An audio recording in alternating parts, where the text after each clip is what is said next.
Hello, we're not live.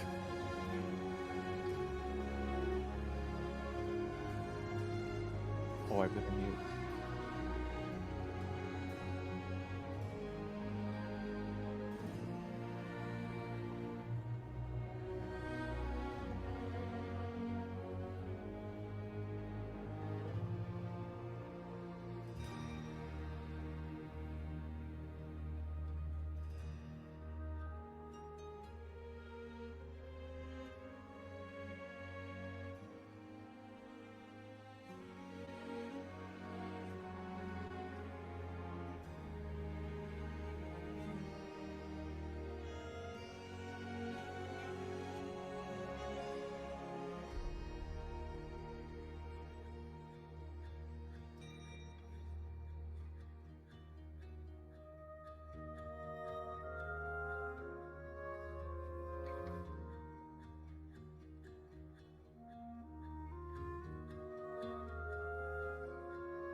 Welcome to the Winds of Chaos, the Dungeons & Dragons campaign where you can influence the course of the game. You can harness the Winds of Chaos, this nefarious force of change sweeping across the lands of Gondara, by donating bits during the stream to help or hinder our heroes. For 300 bits, our heroes may find a useful, mundane, non-magical item. For 400 or 500 bits, you can buff the monsters that our heroes are facing with a minor or major mutation, respectively. Special thanks to our community's very own Bo the Distance for creating the random monster mutation table that we roll on for these redeems. For 600 bits, you can compel a player character's flaw. 700 bits grants inspiration to one player character. That's a reroll of a d20 during a clutch moment. And for 800 bits, you can make Flutter Die roll on the Wild Magic Surge table, our community's favorite. Flutter's character, Kiona, is a wild magic sorcerer. That means that she doesn't have full control over her arcane powers, and every now and then, well, you'll just have to wait and see what happens. Finally, subscribers to the Dungeon Masters channel, that's Twitch TV/GhostPepper, can harness the Winds of Chaos to blow a custom NPC or magic item of appropriate level into the party's path. Please DM me on Discord for more info. Oh, one last thing. If you're a regular supporter of this campaign and redeeming or subscribing or things like that are things that you do fairly regularly, please consider subscribing to our monthly coffee plan. We use the proceeds from that to go directly towards funding improvements to the game, music, artwork, subscriptions to different services that make our game that much better. Any monthly supporters get a free Major Monster Mutation, Wild Magic Surge, custom NPC, or magic item once per month.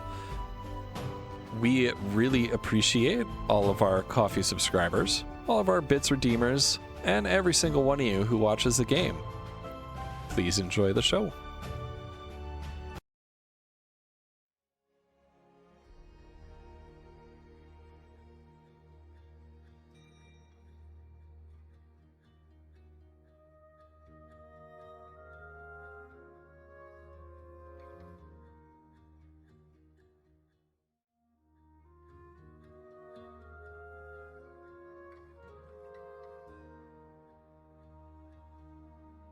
Hello! I think hello, friends. was muted. Son of a bitch. I thought I had it all. No. Is everybody okay? Can you hear everybody? Please. Everybody say hi. Woo. Say Hi, something. Woof. What? Ghost Is that Pepper, what we you're were supposed to muted. say? Wait, what? How? Why are you still muted? You're still No. muted. I got you. No. Okay, never mind. I fixed it. Yeah. I'm muted It on was your my side. fault. You I'm muted sorry. me. Wow. Wow. Ghost Pepper, thank you so much for that sub. 37 months. Holy cow. What the heck? That would be hilarious if she didn't catch that and we were just playing the This game. whole time. You guys have no idea what he's doing to us, but we're like freaking out. You guys, I'm gonna be eating like Why? the first half this stream because I'm hungry. Why are you guys freaking out? Because Because of the Nothing to title. freak out you're the about. You GM. gave us What? a very ominous title. So what? Guys, death is just a part of life. You are.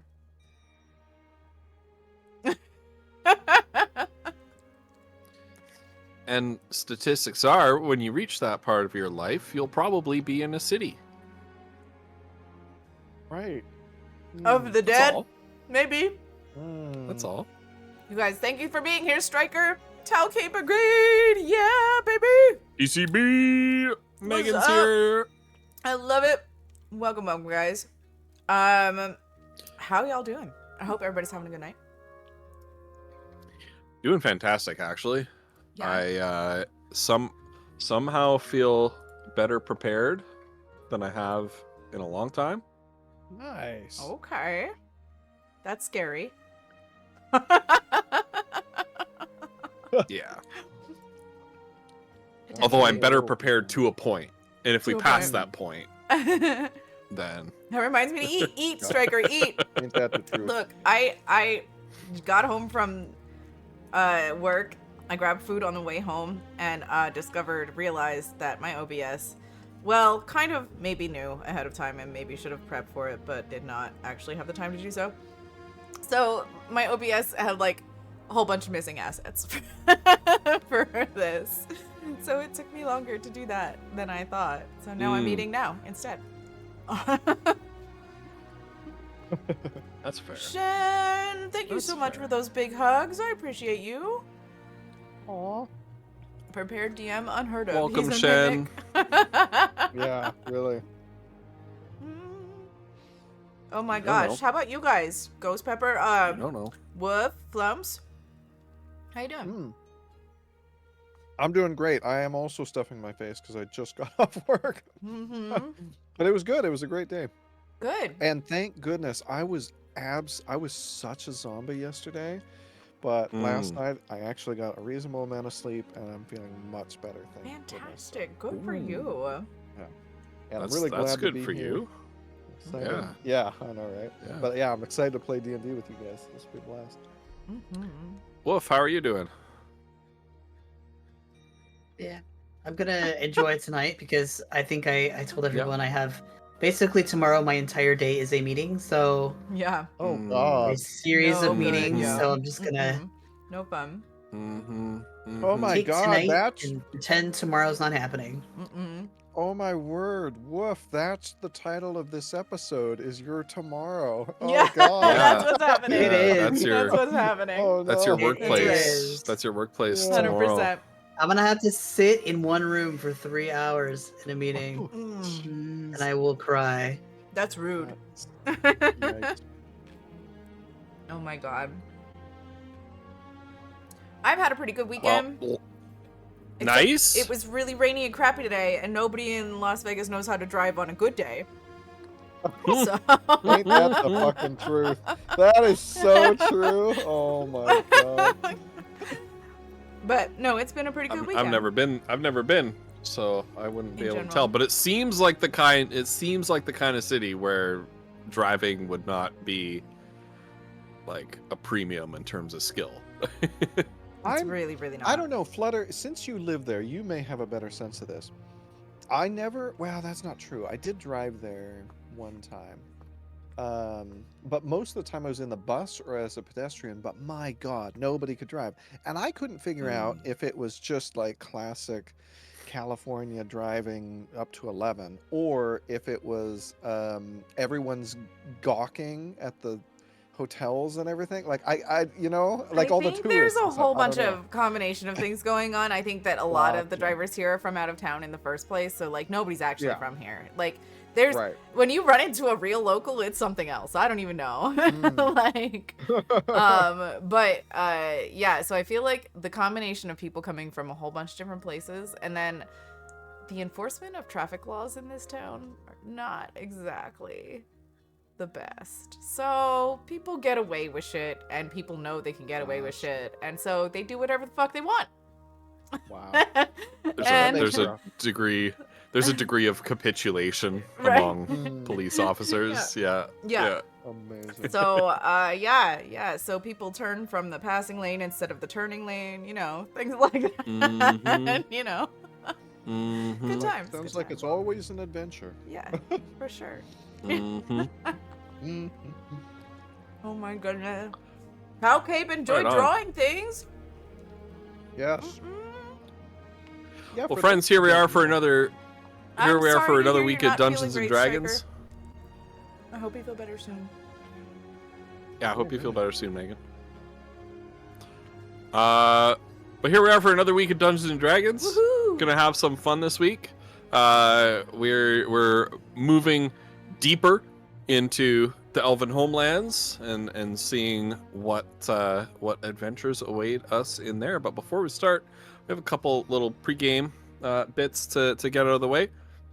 Mhm. First of all, we have a question of the day, which I believe is, there's the command. What is your character's signature non-weapon, non-armor magic item? So we're going to ask our players this question, and if you have a D&D or other TTRPG character that is near and dear to your heart, especially if they are a guest in this campaign, but certainly not limited to that, because we just love to talk shop. We just love to talk TTRPGs and TTRPG characters.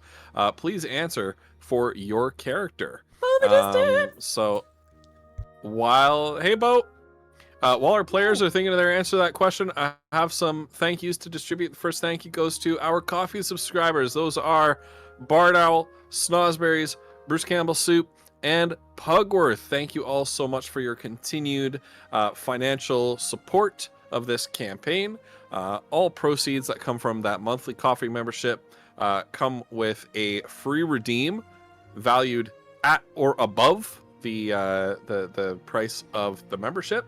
And all revenues that we make from that do not go into my pocket, Wolf's pocket, Flutter's pocket, or Collie Flumps' pocket. They go straight into paying for things that improve the campaign, which also some other members of our community take advantage of as well. Things like the Roll20 subscription, right? Where I know that I have like easily 8 games that I am the owner of that take advantage of that Roll20 subscription.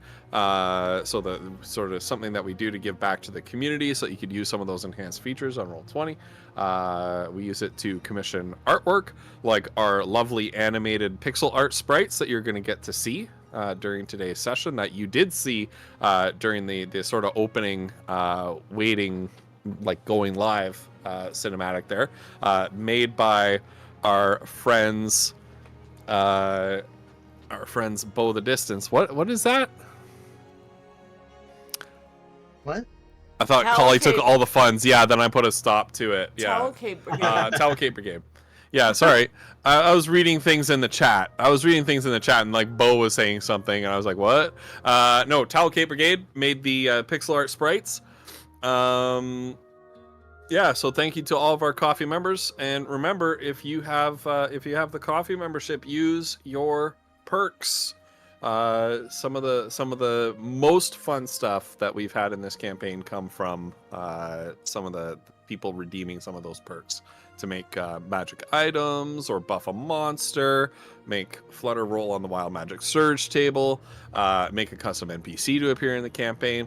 One of our longtime subscribers who had to stop because of sort of personal reasons Maid basically never redeemed anything for over a year, and just made a whole adventure for us as his so redeem. incredible. So, yeah. Megan, DM me and remind me what that magic item is. I know you told me the other day, but I already forgot. But I know that I have to give it to you. I know that I have to give it to the party. I don't want to, but I know that I have to, but I just forgot what it is. Thank you, Megan. Second thank you is to Megan, aka Starboard Striker, in the chat, as well as Bow the Distance. They are our resident rules lawyers. They help us, when we're not sure about how a rule works in Dungeons and Dragons. They help us out. We keep on playing. They help us out. They let us know what Jeremy Crawford said on Twitter, what the rule books say, etc., so that they can help us make a ruling and continue the game as smoothly as possible. Speaking of continuing the game as smoothly as possible, third thank you goes to Vinyl Stencil, who helps to organize the bits redeemed. So when you use bits, you can make some changes to the game, put some items in the character's way, buff some monsters, cause one of the characters to have to roll on the Wild Magic Surge table, cause the characters to act in a way that is congruous with their character flaws that may not be convenient for the party, such as when Foodle spent all of the party's money on Smoke Leaf, because his character the flaw good old is a days. Smoke Leaf addiction. Yeah. Why we have separate bank Sorry. accounts. I'm so Yep. sorry, Wolf and Flutter. Yep. Thank God they're still playing with us.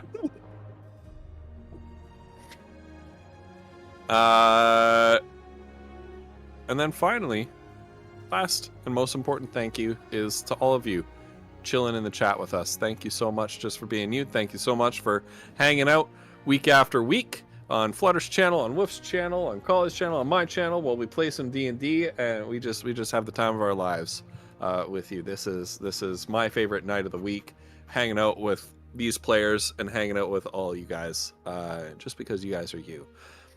All right, folks. Once again, our question of the day, our roleplay warm-up question of the day is: what is your character's signature non-weapon, non-armor magic item? Let's see. Did we get any answers? In the chat. There was talk of driving. Oh. Bow the Distance said the Gobstopper. I don't think that was their answer for themselves, but the Gobstopper is a classic Winds of Chaos magic item. The Gobstopper is a classic item. We love it so much, and I have been trying to use it in recent combats. You answered, but where it did you just answer? doesn't work out in turn order ways. Megan, I do not see your answer in the chat. Can you please repeat your answer? Ooh. Oh no, I found it.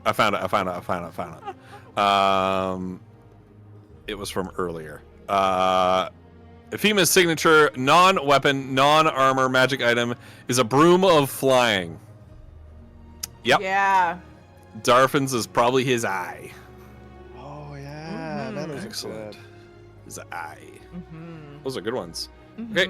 Anybody else, if you've got an answer, put it in the chat. Darfin, Leader, welcome. Leader, hi, leader. Yeah. Darfin has some Oh my god. eye work done from a certain person named Volo. Volo. Darfin What been by Baldur's a Gate reference. recently. What a reference. There you go. That question, leader. So, Flutter, what is Kiona's signature magic item? I think Non-weapon, non-armor. the threads don't technically count as armor, right? So it has to be her silver threads Yeah. of infinite measure, I think. It's either I would that count that. or her ring of Chagras. Yeah. Which is Okay. technically not a Yeah. weapon, but Yeah. she can use it. Yeah. Sort Yep. of. Yeah. So yeah, those are That's a little bit of a cheat. Yeah. definitely. But she still I uses like her it, yeah. silver cloth, even though she hasn't been transforming lately. She still uses it that's a bit to sad. make her appearance match her surroundings subtly as they Like, go we along have- places. We have definitely, like, the statistics have said that you should have transformed by now. I I know. would say. I Like, know. it's like a 1 in 10 chance. I had and you've 2 definitely natural done more than 10 surges last rolls. time. It's been like a Yeah. year. It's been forever. She's been a tiefling for so long, she's starting to forget what it feels like to be anybody else. Yeah. Absolutely. What about Foodle? What is your signature magic item, Foodle? I am fairly certain that it is the Awakened Forest Maiden's bracers. Oh, okay, yeah, Uh, I can see that. He uses those almost every fight, and he uses them outside of combat as well to get a sense of his surroundings through his connection with Aaron Selch. Which, by the way, Bo, holy crap! Thank you so much. I love these bracers. I will never unattune to them. They're the best. That was Excellent. A magic item created by Bo. So there. Yep. Yep. Bo redeemed one of their rewards and created that magic item. Bo's been good for creating a bunch of magic items, hey? Right. All right. Bo's answer, speaking of which, is I shall give my blanket answer. Maybe a cop-out, but still the magic pendant given to all members of the Silk Robe Collective that allows them to enter their magical tower and enter their tower rooms. What about Mazra? Cool.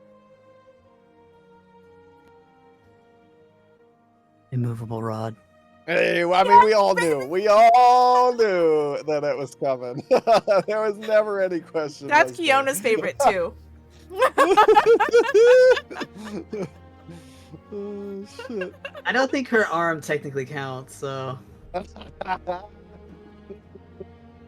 I mean, Oh, That's right, a for the that's quest. a that's a vanilla For the that's a quest vanilla or for the D&D okay. item. Okay. Yeah, that's a Dungeon Master's Guide item. the That is immovable an rod, absolute classic. Yeah, and an we have absolute made it classic. heinous. that I well, you're not the first. I know. I'll just say that. No, Clearly not. It's a long You're not the tradition, first. I assume. And I love Mantra, it. to be fair, doesn't actually have that many non-armor weapon magical items, so Mhm. that's good for her. Shenny Pien says Cauldron of Scrying. Nice, nice. Oh, that would be useful. Yeah, Actually, really. that's actually something we haven't explored in this campaign at all. Is That scrying. kind of magic, yeah. I know. Who would we scry on? I mean, we'd scry on Darfin, right? We tried some sort of was the thing That's that right. the, You tried. we tried yeah. some sort of scrying on Darfin Right. with Underlore and his people, but it didn't. It just let us know that he Leader- was alive, not on this plane. Leader, let me say that if there's anyone who doesn't need a potion of heroism, it's you. I know. It's like, why does Goldrill have that? Like, Foodle needs that shit. What? No, I'm kidding. I mean, maybe you need it if you've encountered a door, Goldrill. A door Maybe. is a Right. very Yeah, very that's hard enemy Gotta to get buff, by. gotta buff up right. before fighting that door. It's true. It's true. Oh god. Oh my god, you guys! I'm so I excited don't know. about It's on the tonight. sheet and it was acquired literally years ago. Yep. Right. Yeah.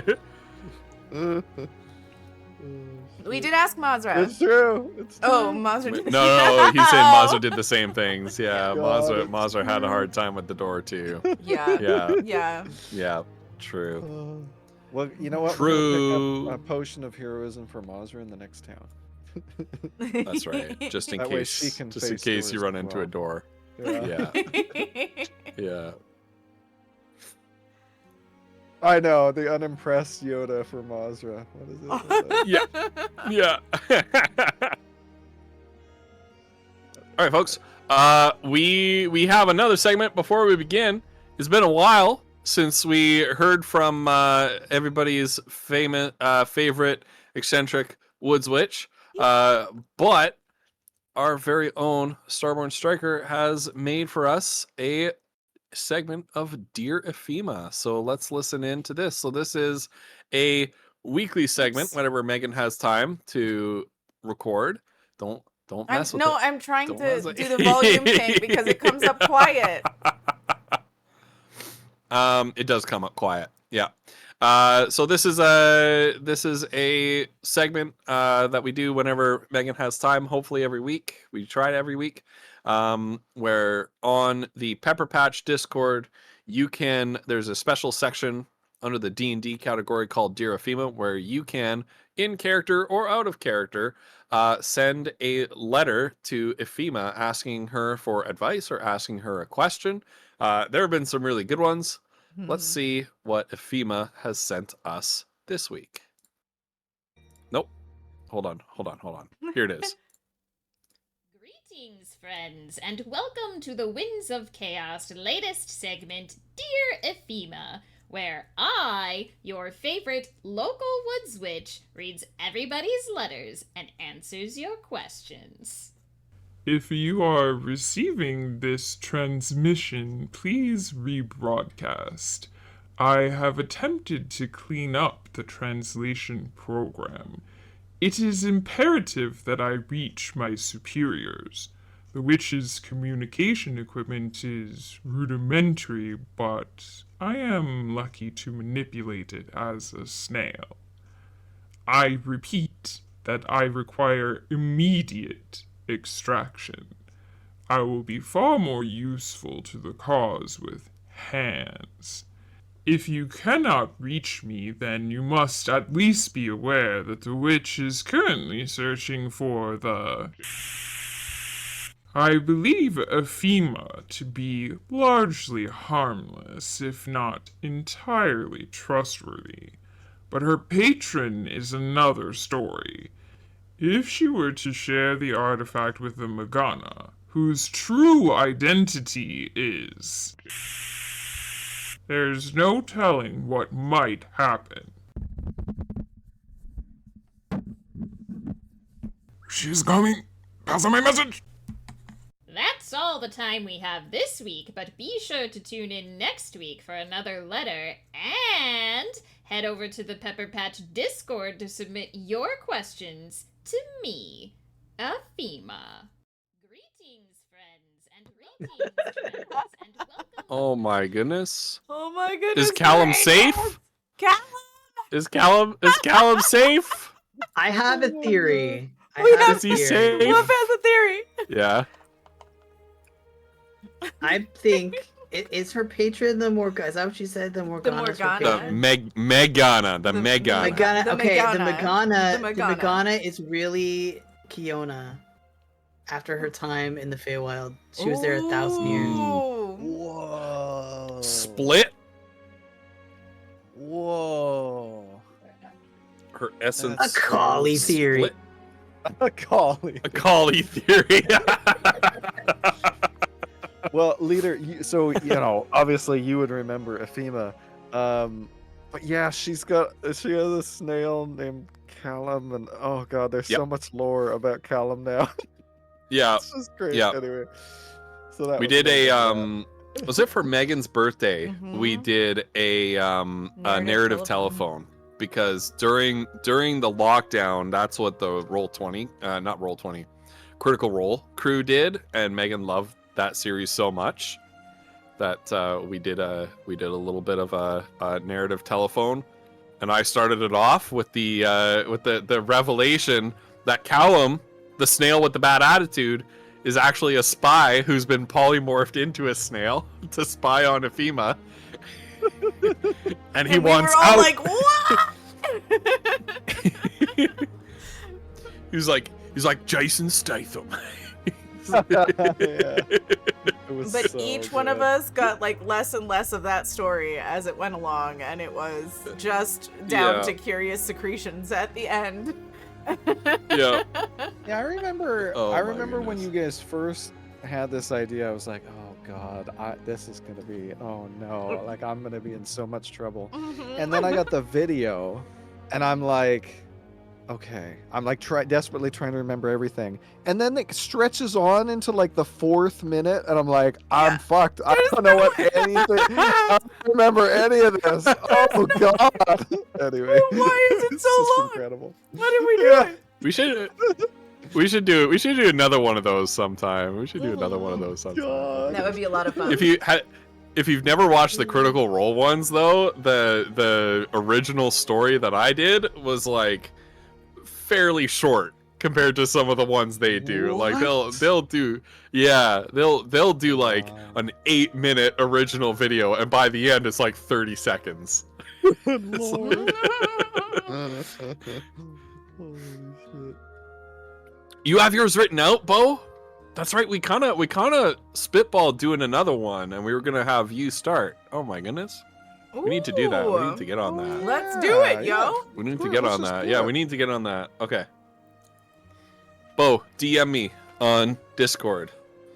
Just DM DM the me and say I DM. have my narrative telephone story written out, ready to go, and we'll start working on organizing that.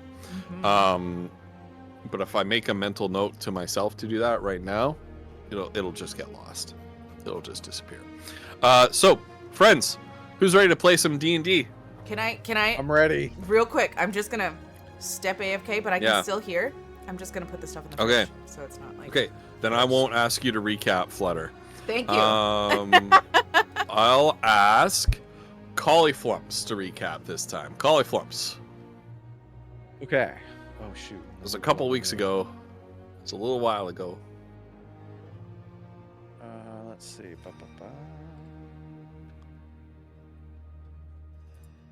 There we go. Okay, so we were on a mission from I think, oh God, what was her name? Anyway, part of the Skolden showed up in Eredwin. Eredwin. She showed up Mhm. in Mazra's carriage and was like, "Hey, we need you guys. We can't go with the main caravan because if they search if they search you guys as you're entering, which makes sense in a border crossing, they're gonna find us and they're gonna kill us. So we need you guys to go ahead and clear out the area." And so Foodle was of course acting a little bit different. But Mazra let us know, and so we went sort of across a river. God, what was that river's name? It's named after their god. Or maybe Ill. their god was named after the river. Anyway, the River Ill. Ill. And we had a bit of a challenge, a skill challenge, and Foodle unfortunately did not.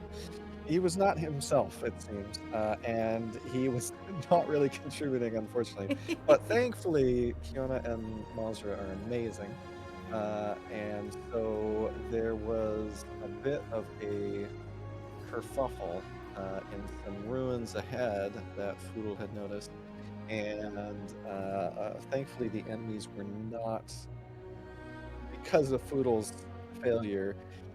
Thanks to Mazra and Kiona, they were not able to have even more power than they ended up having. So, and we were able to, through a pitched battle, defeat the enemies. Thank goodness. And yeah, so I think that's sort of the first step, or hopefully we've cleared the way. I guess we'll find out. But that is what I remember, and that's what I have in my notes. Excellent. Thank you very much. Thank you, leader. Okay. So we are gonna pick up that thread a few days later. Okay. Let me see. There we No, go. but somebody the escaped. music Somebody go. escaped, so they're gonna know we're Yeah, coming. Oh, that's right. Remember? I remember the last thing Kiona's that still happened angry. was obviously so our characters don't know any of this, but there was a scene that happened. I've got him up like, as loud as he's gonna go on my end. like that the viewers know about, right? We Mm. the movie ends. The closing shot is this person who escaped talking to someone else in shadow and letting that person know. God, were they in orange robes? Frick, I should have written it down. Anyway, uh, but somebody in shadows that there were gross, horrible invader people coming. Anyway, so. Very spooky stuff. I'm a little bit concerned. Yeah, we're in trouble. Okay. Well, I'm not gonna correct you on the color of the robes because that was significant. And if you missed that detail, too bad. Exactly. You'll find out later. So, we're gonna pick this up a few days later. The Skulden portion of the caravan that you kind of secreted across the tributary of the River Ill. Previously, you successfully meet back up with the main body of your caravan and continue to trundle along the forest roads through the Elven homeland towards the capital city of the Luxari hegemony, which is Luxara. One day, as you are moving up this tributary of the Ill, just as that river joins the mighty Ill itself, you see the vast expanse of this awesome river just open up before you. And you have never seen a river as mighty as this. And I'm going to direct your attention towards it on roll 20. I just got a little drawing here for you. Oh wow! At the Wow. portion of the river where Spell it. YL. Perfect. Okay. At the point of the main body of the River Ill that you are at, you can't see the other side. It is shrouded in mist and distance. Basically, it's like miles wide at this portion.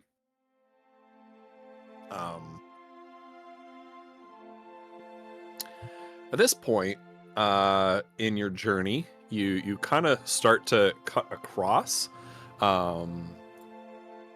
journeying on land for now, but you know that eventually the plan is for you to take your caravan wagons, which the gnomes Wilner and Knot have been working on making them amphibious after the design of the Skulden caravan wagons, sort of inspired by them sort of making the rest of the wagons amphibious as well.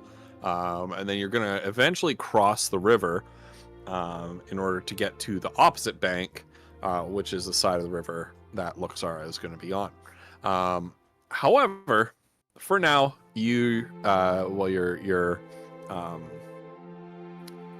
and Knot are directing some of the builders of the caravan to make these modifications. You continue to sort of trundle along over land on the south bank of the river.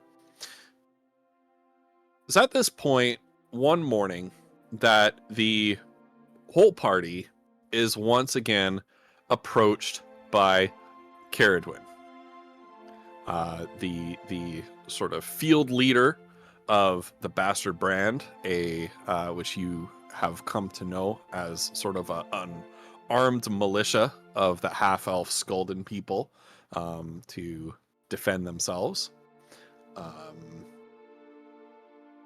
Although, from your encounters with them, they're more like a criminal gang. And she doesn't look happy to talk to you.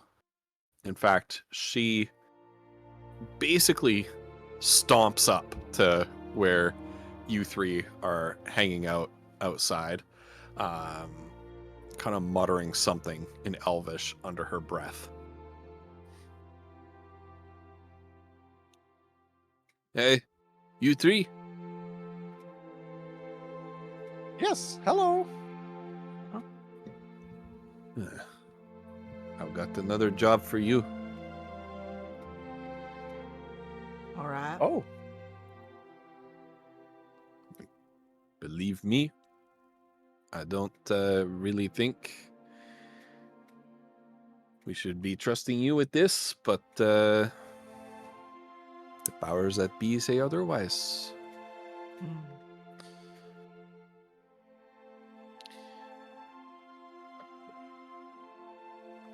We need you to take a bit of a detour away from the caravan. You're going to visit a city called Vardani. I will spell that Vardani. out for you in the Roll20 chat.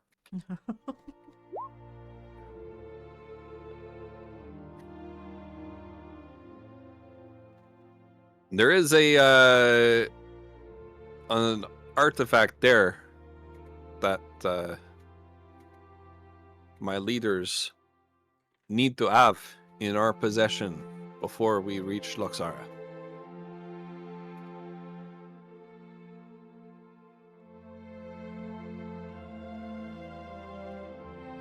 what kind of artifact?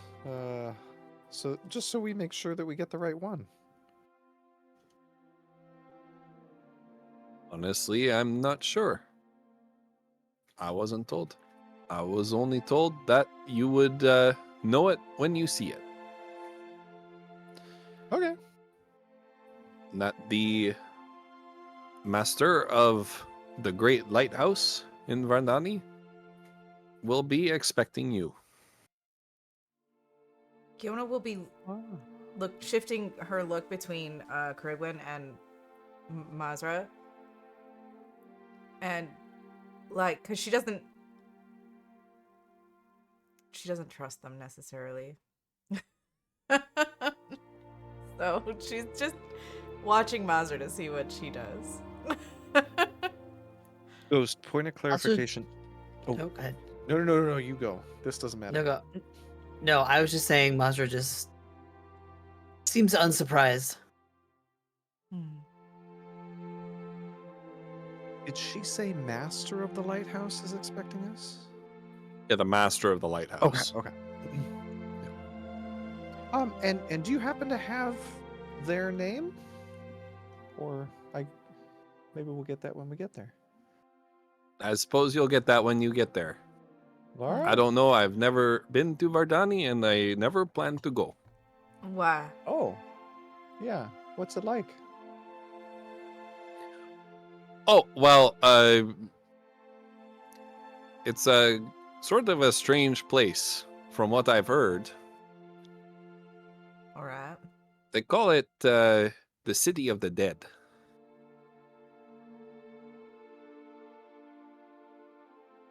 Kiona's gonna look at Foodle and see what his reaction is first. Because of his past history with ghosts and things. Well, I mean, I guess as long as they're dead, should be easy enough. The undead, something that's what like you gotta that. worry about. Oh, it's not called the City of the Dead because they're undead there. It's called the City of the Dead because that's where a cult of religious fanatics among the elves likes to go and die and be cremated. Oh. What? Why? I don't know. Why They doesn't believe anyone do that it anything? frees them from the eternal cycle of death and rebirth or something like that. I don't know. Okay, so we're going into a city of crazies. I would not retrieve- exactly call them crazy. Not in a hostile sort of way. Well, but if you think... But I wouldn't go there. All right, well... Well, you weren't asked to anyway, so it's a moot That's point. right. You were asked to. Indeed. Boodle's just sort of blue screen standing there.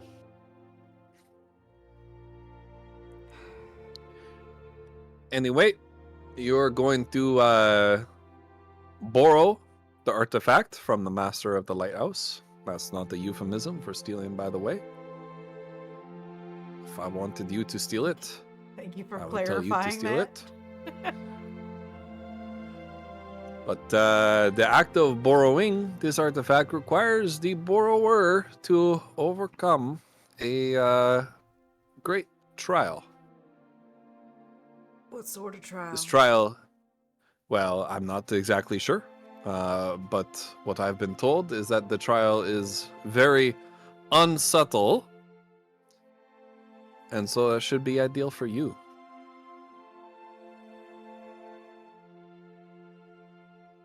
God, Megan. What are you trying to say?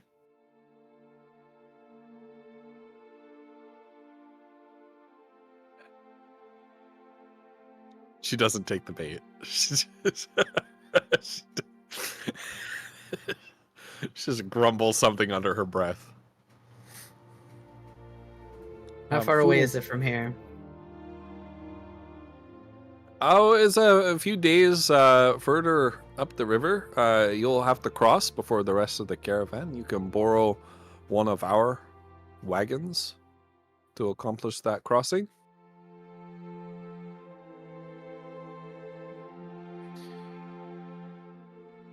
Sure. And, There's just one more thing to know. Vardani is said to be cursed, that the act of traveling there is an act of earning the annoyance of the rest of the Elven Pantheon, including Staravia herself.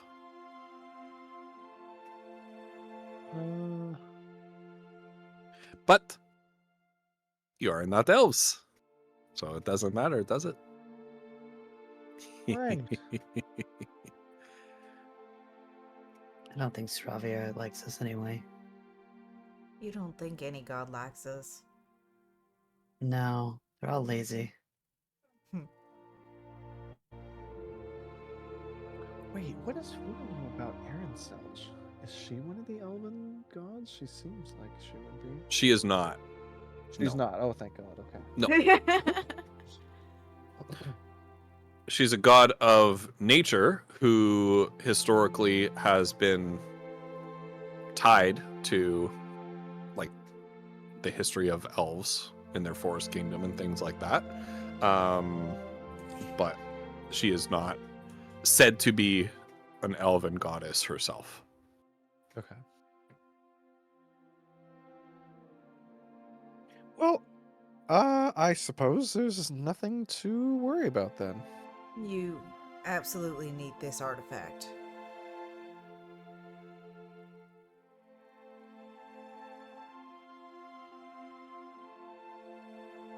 I suppose that's what I've been told. Okay.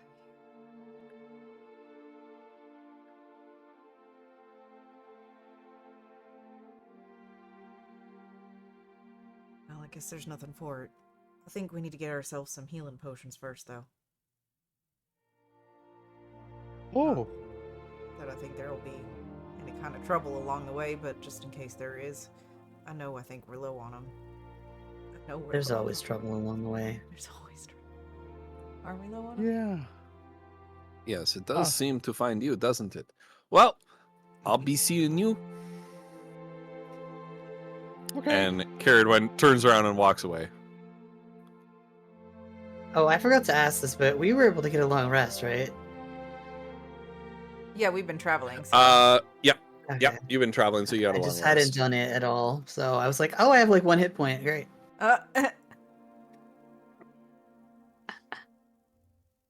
Well, this sounds like a fantastic experience. I'm very interested in meeting this master of the lighthouse. I'm glad one of us is.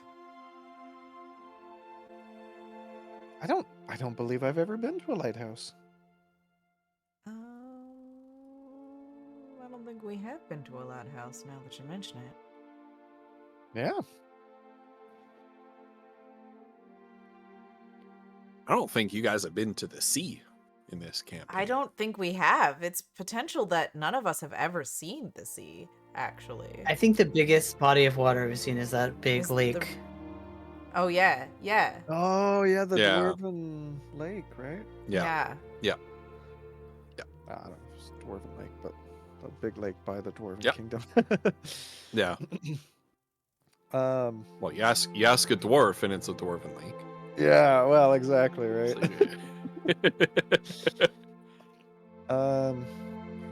That's true. You've been to Gurpak is a port city, so you have kind Oh, of been to yeah. the sea. But I don't think you guys even went down and looked at the sea. I don't think we did. Did we? Oh my gosh, we were Yeah. like so. I mean, I just We're wanted to so taken up see with the rest of it, tree yeah. root stuff. I Right, know, yeah. right? Mhm. Oh my goodness, Mhm. that tower was Mhm. incredible. Mm-hmm. Yeah, I mean, I think healing just sort of above table. I think healing potions is a good idea. Right. Okay. That Because makes sense. according to my character sheet, I'm out for sure, so. Okay. Foodle's got one greater and one regular. I have And at one point- regular. I don't even know how Foodle got a greater potion of healing. I bet it was from a loot It might have been loot, yeah. or something. Like maybe a dragon lair or something. I don't know. Mm. So potion of healing is 50 GP. We're just doing a Potion group of- purchase for this. Probably. Yeah, Um, take it at or We should have plenty Well- of money in the. I would think so. Hold on a minute. mean, Wait, Poodle when has- did we buy? Hold on. Session 118. How many was that ago? That was 10 sessions ago. How 10 many? sessions ago. Holy cow! So What we're did we probably 6th grader healing potions. Oh, I don't snap! remember Well, that. then maybe that's where they came from. That's probably from the Dragon Horde. Yeah. Oh. Oh yeah. Well, you guys should take one each. Oh yeah, I do have one on my sheet. Oh, I have two on my Okay. sheet. Okay. Oh, nice. Okay. Maybe I didn't put them on my sheet. So maybe we that's why I did- didn't have any. Maybe we did. Yeah. Or did I use them, guys? I might have used them don't in think- that battle with the dragon, actually. I know Foodle Because used she one. fucked me up a couple of times. I think I did use them. I think I have about 90 items in my item sheet on my character sheet. I know. My character sheet is so bloody Yeah, full no. of crap. Like, Kiona it's definitely great. used them in the battle with the Black Wind. There's no way she didn't. Okay. So Okay. she doesn't have any healing potions left. Okay.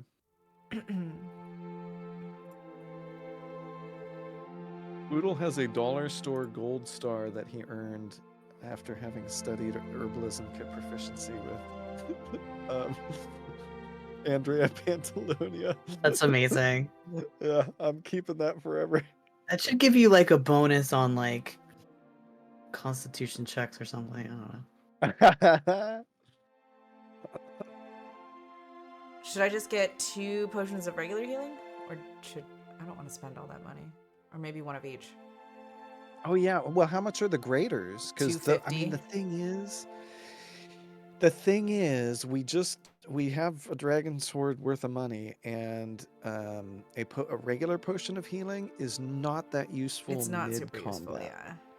Like it's useful at the end of a combat for getting somebody back up. But That's like, it, though, yeah.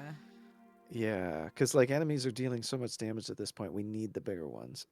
at least some, right? Like this is a potion of healing, and this is, the greater healing. So Right. Well, it's wait, up why to you is there guys. I don't 2d2? That shouldn't be 2d2. want Sorry. to spend money from the group pot without approval from, obviously, Kiona. Oh Wait. yeah. No. Just get like 6 more. Like I know that's going to be a Six- lot of money, That's but like 700 and... Hold on a minute. Yeah, That's a lot. And just distribute. we need it. Isn't Like 2 of them 500? So 6 more is 1,500 gold. yeah, but Flutter. That I have means 2, that- so don't bother buying any for me. So we can buy 4. But then, Okay, yeah, just by 4. But Okay. yeah, like 400 gold is not that much when we don't want to die. You know? Right. Well, they're two oh wait, do we get 50 off because of the glass? Is that what you're saying? What did you why are you saying 400? What? It would be 1,000 gold if we bought 4 of these greater healing potions. Are you talking about regular healing potions? Oh yeah, I was probably talking about regular. But yeah, 1,000 gold, that's still nothing as far as us Well, not it's dying, like right? Like, oh, you know what I didn't. unless you have an idea, you know, a plan for this money, like Look, dying is an option. Well, I thought we it's do true. have We're plans going for to the this city money, of the dead. but okay. I do. Listen. But like Okay. All I right, can't fine. do any of those plans I'll if buy Foodle's we'll dead. buy 4 potions of healing. Greater potions Let's of do healing. it. All right. For 1,000 gold then. Okay. Oh my god. All right, so I add 1 to Foodle's sheet. That way he has 2.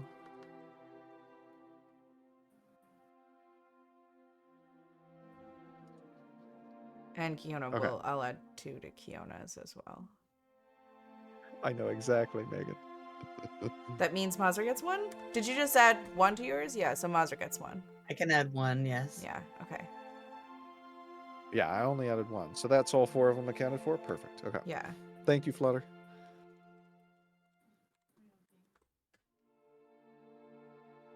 Okay.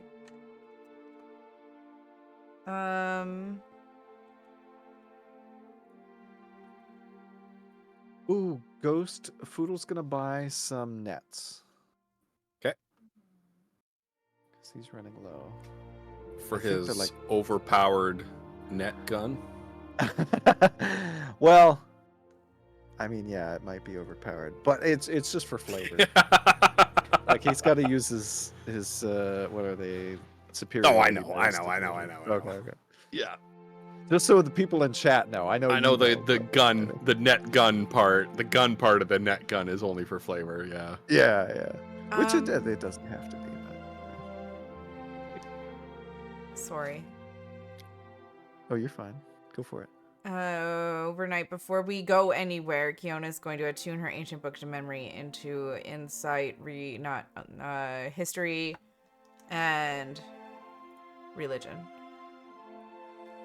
So she can Okay. get bonuses on rolls for those things if she wants to. Okay. Yep. I keep forgetting to do that, so I just like. Yep. Okay. Nice. All right. And we've got these dragon rations, so we're probably fine on that. I think we're probably good to go. Yeah, I've got rope. Foodle, do you want to take the wand of... Wait, are you already attuned to everything? No, Three I've things? got. I'm not. Do you want the lightning I've bolt got- wand? Oh, yeah. Sure. Thank you. Yeah, just in case. Excited to use this for the first time.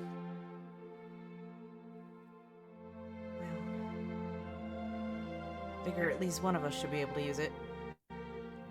Indeed. Thank you, Kiana.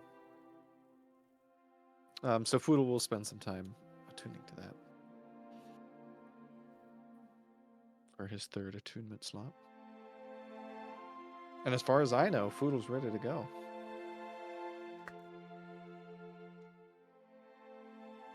All right.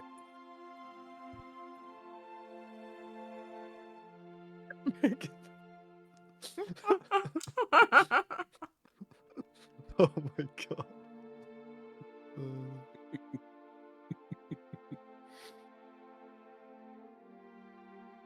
Holy crap. Anything else, guys, before we move on? I think that sounds like a pretty good... All right. So, Sound good. with your cells provisioned up for the journey, you reach a point where the Bastard Brand approach you one morning.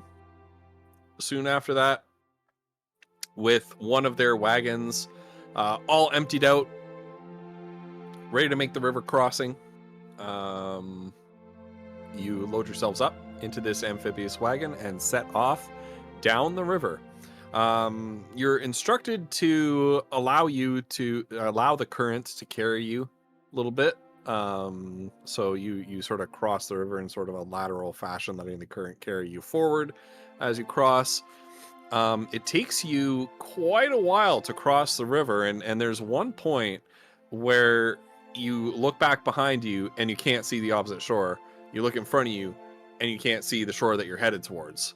So there's one point where you feel like you're really properly like just stuck out in open water. That doesn't last long though, before you begin to see on the horizon a massive, large, broad city made of stone arise at the edge of your view. I'm just gonna change the music a little bit here for that. That's not the one. That's the one. Here we go.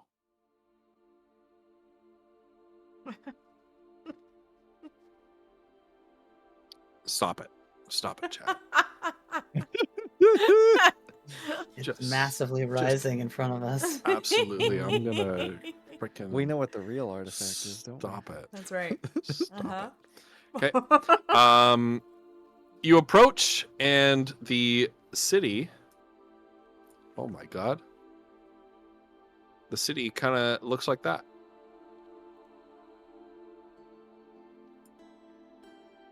So this is the city of Vardani.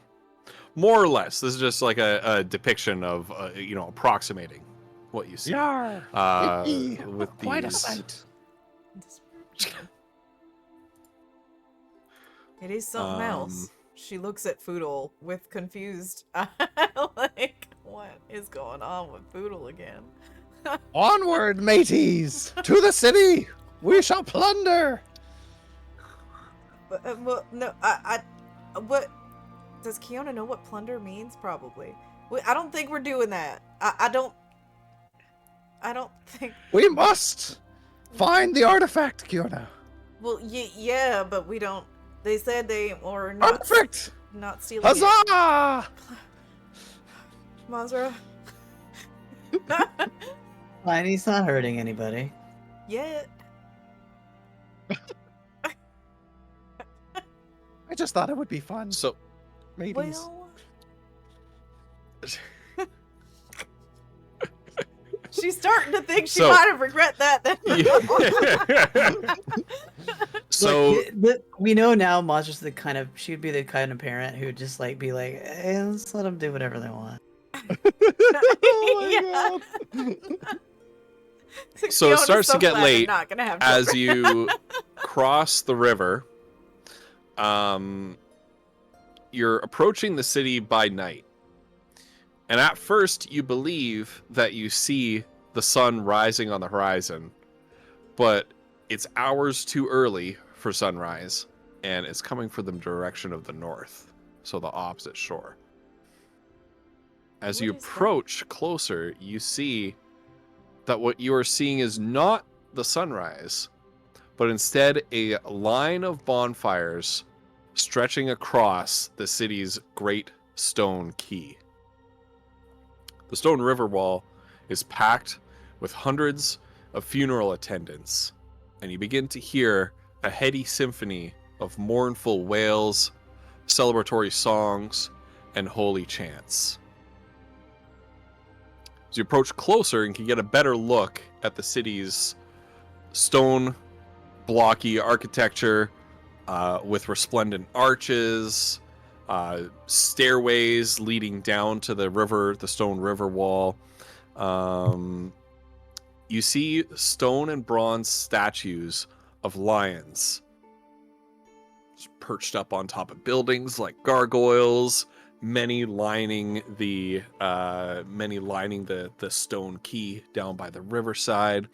Some of these lions have their jaws open in a silent roar, and you see that they have like burning oil lamps inside their mouths, so that there's like flame casting light out of their mouths.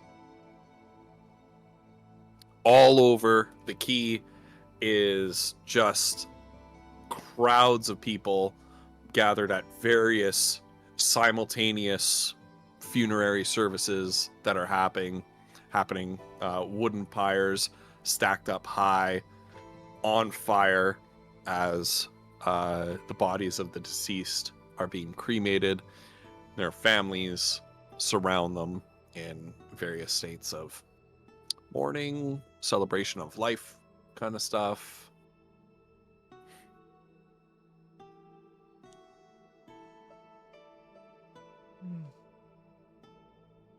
And Foodle says, "Oh, landlubbers. I don't know what I'm going to do. I feel I've fallen in love with the sea. It'd be strange to be back on land once again." But we've only Since when have you been a pirate? been on here for less than I never 10. have, but it's amazing, isn't it?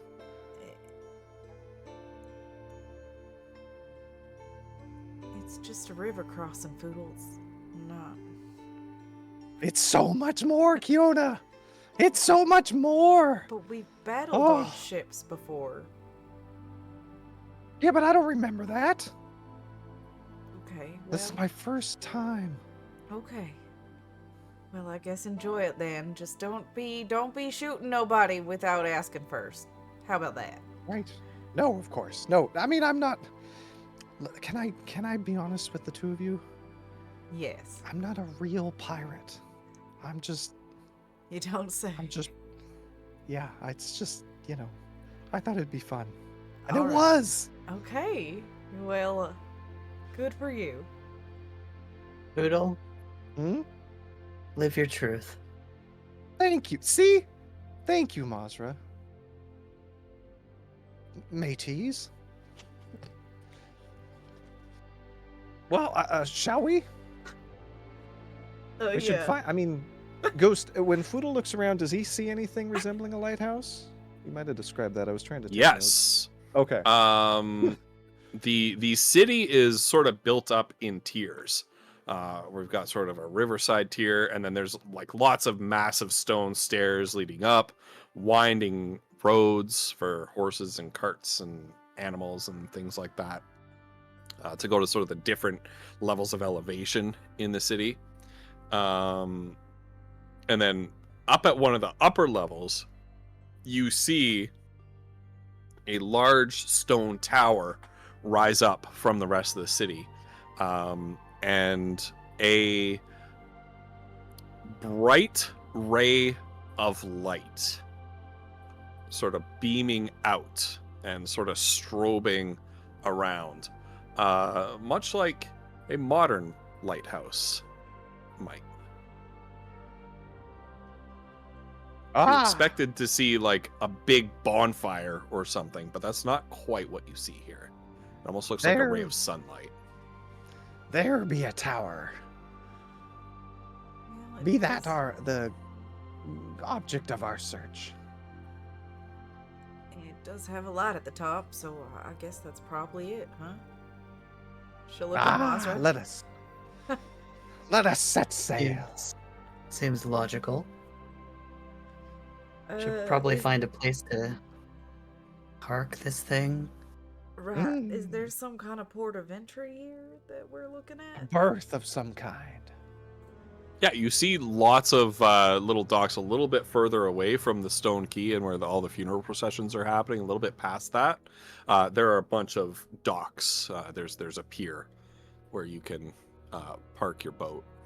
You see many sort of small sailed galleys and rowboats and skiffs and whatnot pulling in and out.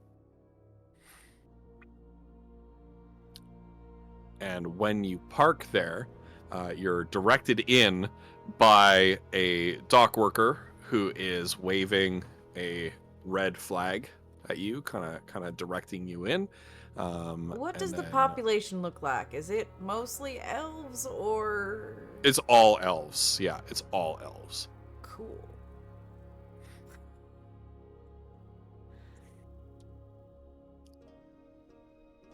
Now there be a lot of elves.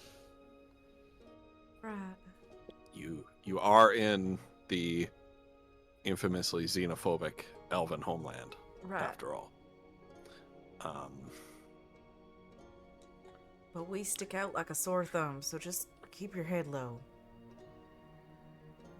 Foodle blue screens for a few moments and then comes back. Okay, well, to the lighthouse, I suppose.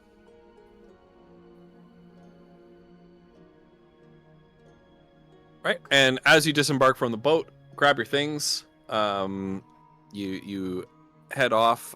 You are met by a kind of member of the local port authority, for lack of a better term. A tall, skinny, middle-aged looking elven man who has a little sort of scribing lectern thingy that he's taken some notes on.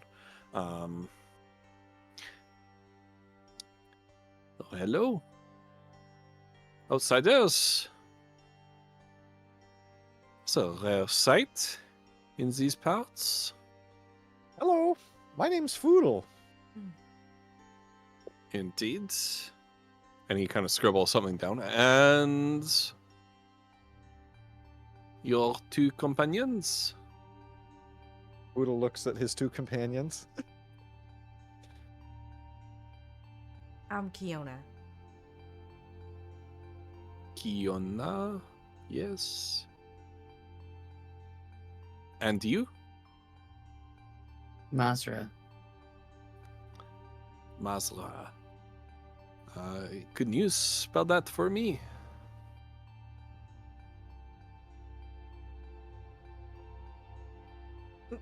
She decides not to be Okay. Heidi right now, and she will spell it. Okay. Z-R-A-H. Yes. No, it's a Z.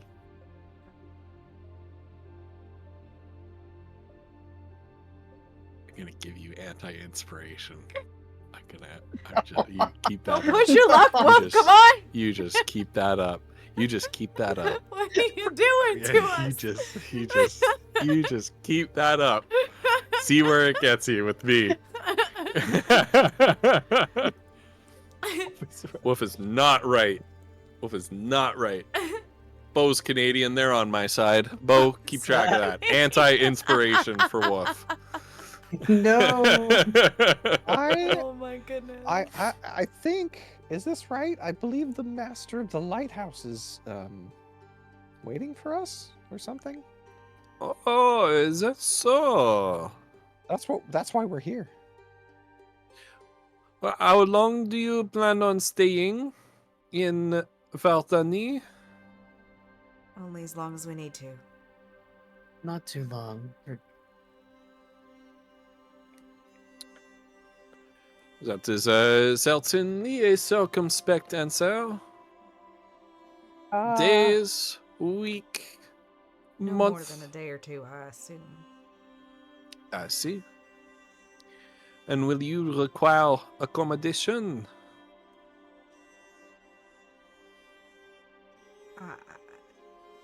You are asking a lot of great questions. Accommodation is So- an inn. We To understand what you're sleep saying. And Oh, okay, just making accommodation. making We're just sure. right. Just not making sure sure. how long No, we're gonna be no, here. thank so- you. Yeah, an inn. Well, out of yeah. character are the floating wagons living wagons, or are they just travel wagons? This one's just a travel one. It's just a small one. We may then.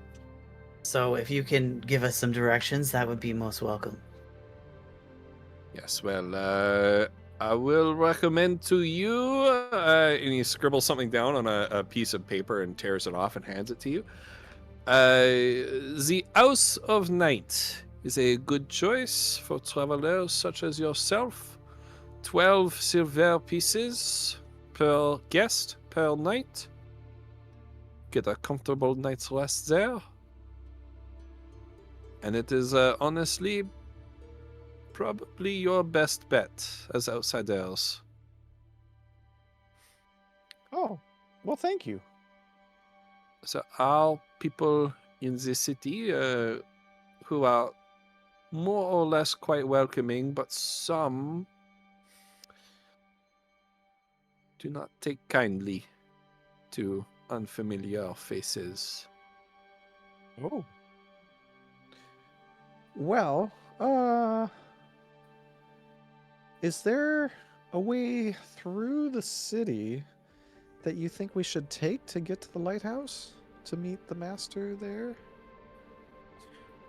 If you're going to the inn, take this road, take your third right, and you will find the House of Night.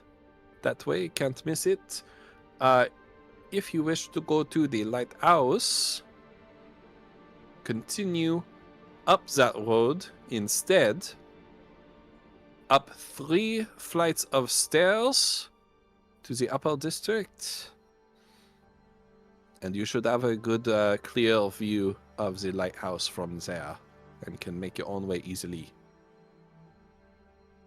Udo sort of nodding and writing all this down. Oh, perfect. Thank you.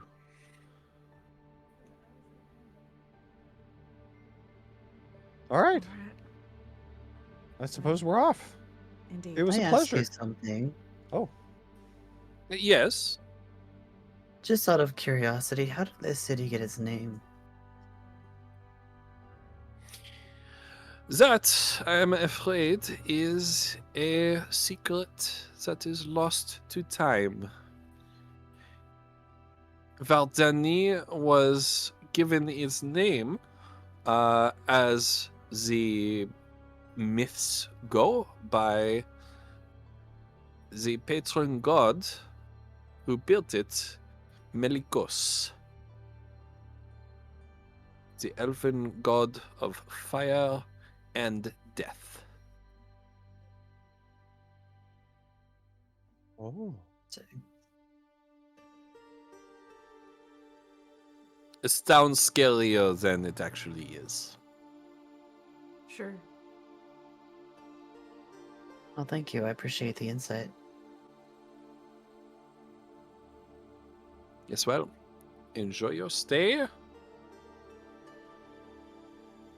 Perhaps learn something about this city while you are here. We have a bit of a undeserved reputation to the outside world. I, for one, am happy to welcome some ambassadors from lands beyond.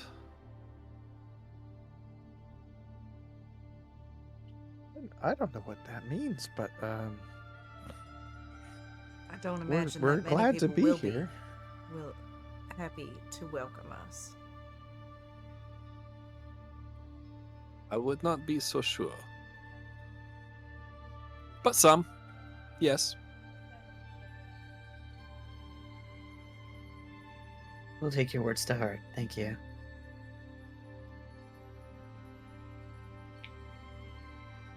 Have a nice Have day. a pleasant evening. Bye. Ghost. And he just goes back to working. Is there a cost associated with having our boat? Well, it's not a boat, but you know what I mean. Yes. Yeah. Okay. It's going to be 2 gold pieces per day Okay. to be moored here. Should we take that out of the group funds, or Foodle can just Get pay our- it? Like, Yeah, the group funds. Wagon impounded. okay. Yeah, I know we do not want to screw around with that in Gemini. I don't think. You'll have to I have no swim way back. Yeah, I don't think Dimension Gosh. Door is gonna get us there.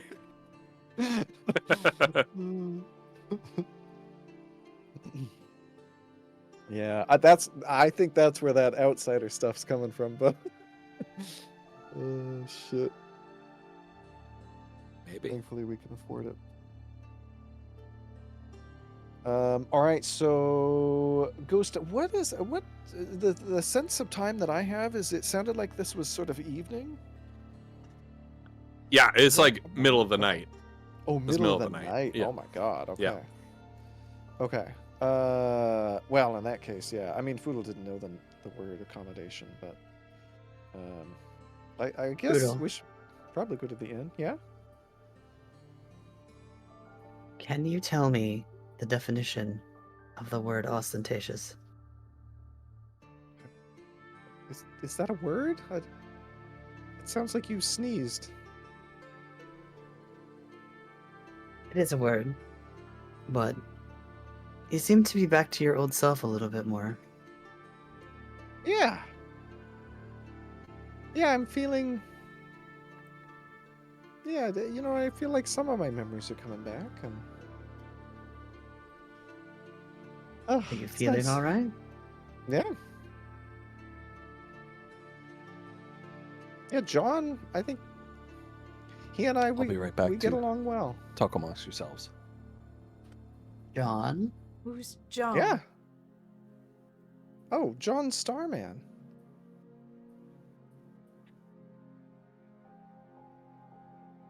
You mean the bone man in the basement? Well, I mean, I guess he's actually really nice, and I think he's kind of cool. Poodle. But he's been kind of I don't know how to say this. Like he's been kind of leading for a couple days to try to experience stuff and sort of see the world, and I thought that was, poor guy, he's been locked up for hundreds or thousands of years, who knows, and so I thought that was only fair. And he's in your head. Yeah, do you guys want to talk to him? I mean, I feel like we Yes. must have been. Poodle blue screens, and then he comes back. Hello. John Starman? Indeed. Are we on our way to our accommodations for the evening? We haven't decided which direction we're going yet. Ah. Well, rest seems in order. I think Kiona and Adelati are screaming at each other right now. I'm not sure. I think Kiona just is like, wait, there's somebody in Poodle's head now too.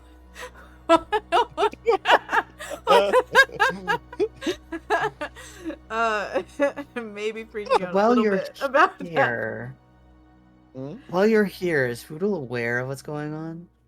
Oh, yes. I consult with him quite a bit. There's a lot that I do not understand about your world. Where'd you come from? I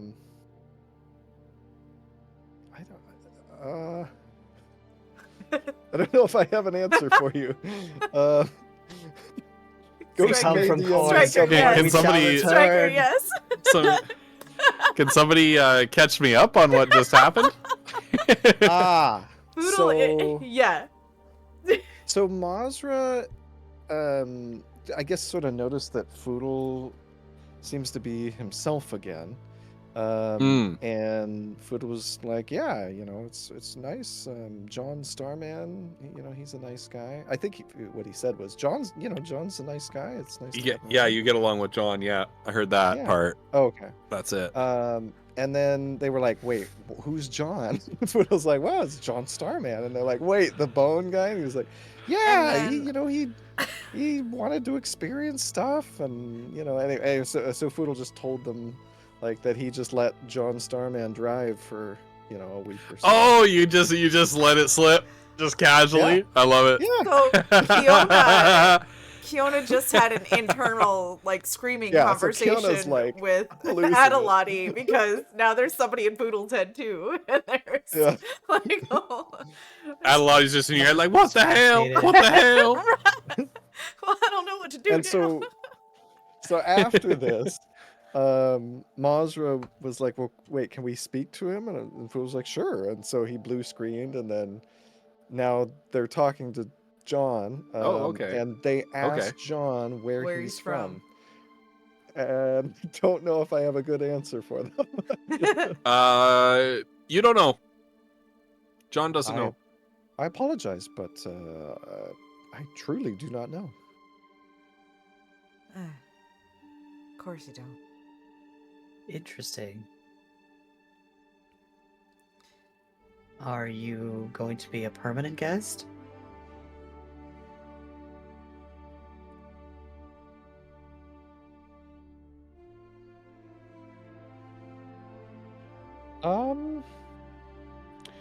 As long as Foodle wields the blade, yes.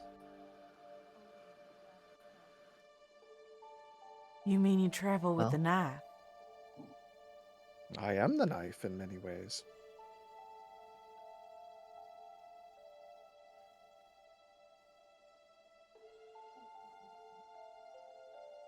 Well, if he's consenting and you don't hurt him, it's fine.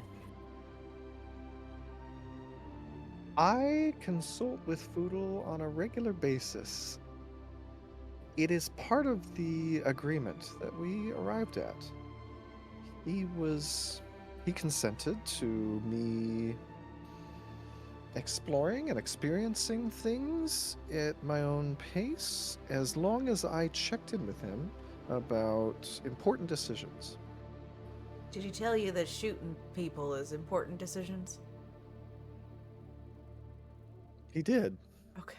although it was not the topmost on his list. Right. Well. Yeah, that's Foodle.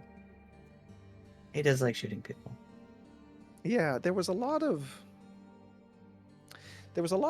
stuff about Smokeleaf near the top, but regardless, it has been an incredible experience, and I cannot tell you how grateful I am to Foodle and the two of you for showing me around and letting me experience anything. I have lived for the first time in eons. So, thank you.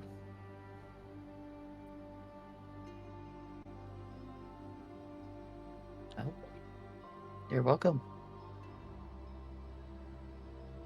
This town, this city is incredible.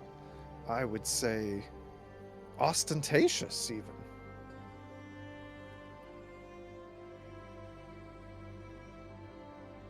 The right word for it. Little smiles, gives you like his eye twinkles.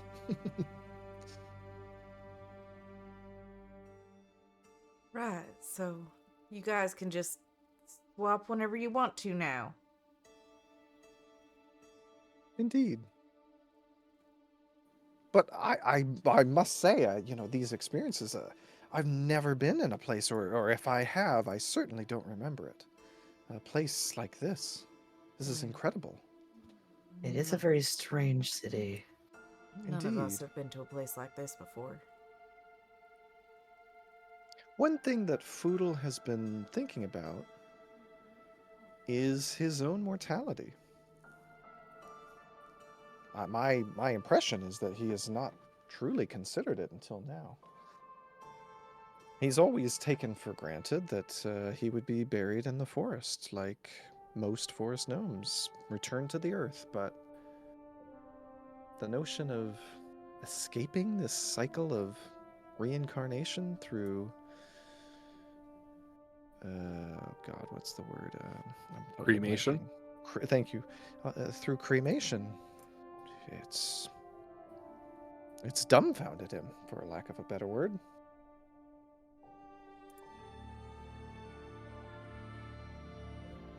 I think that's one of those philosophical arguments that could be.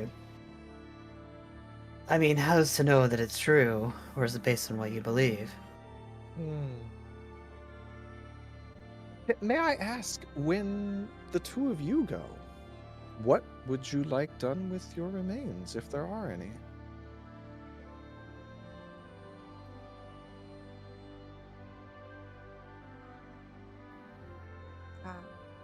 Never really considered it. I just assume the people around me will do whatever they do with them.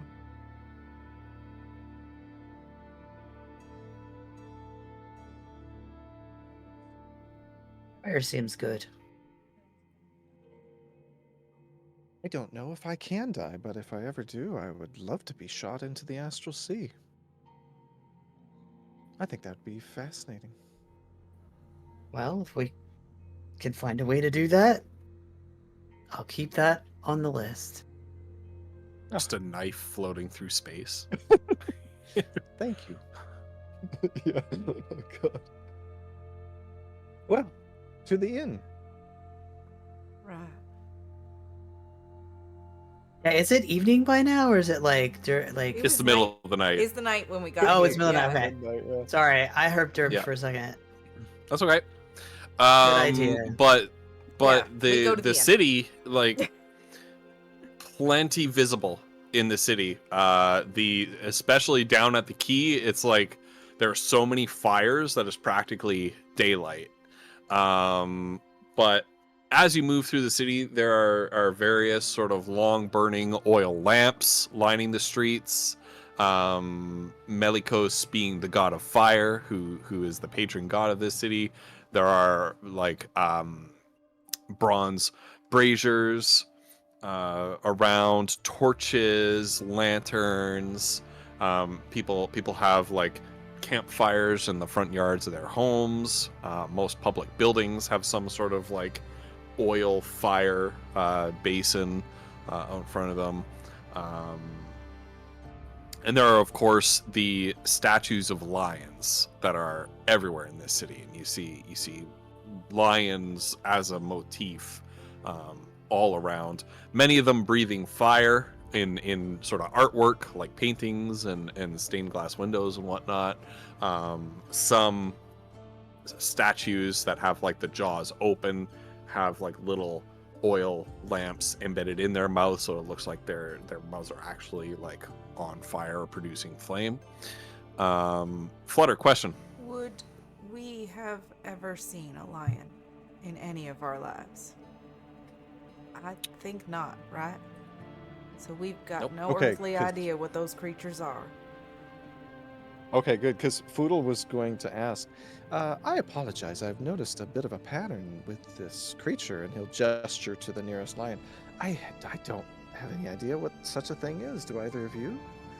Or what its significance could be to this people in place? I've never seen one like that before. An exotic animal, perhaps. We do know about tigers, which might be similar. Because a Foodle shot one once and brought home its pelt. Oh, did he? And I feel like Incredible. because of the way that their feet and legs and stuff are, Fiona has enough farming background that maybe they look cat-like to her too. So she's like, yeah, it could be something like a tiger. So Foodle might be able to tell you about that. It's possible it's a symbol of the god Melikos. Well, that would make sense. Indeed. I don't know enough about the mythology to tell you for sure. Well, I don't know if I should be the one to ask, but I would certainly appreciate it if one of you would ask when we arrived at the inn. It's fascinating. Must have some import to this town.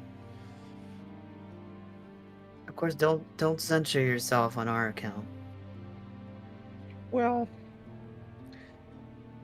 one of the reasons I'm attempting to be careful and sort of rein myself in, as it were, Foodle asked me to be careful.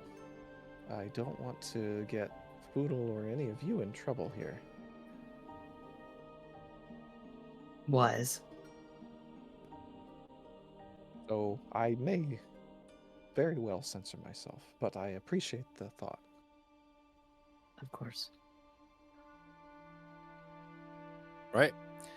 You follow the harbor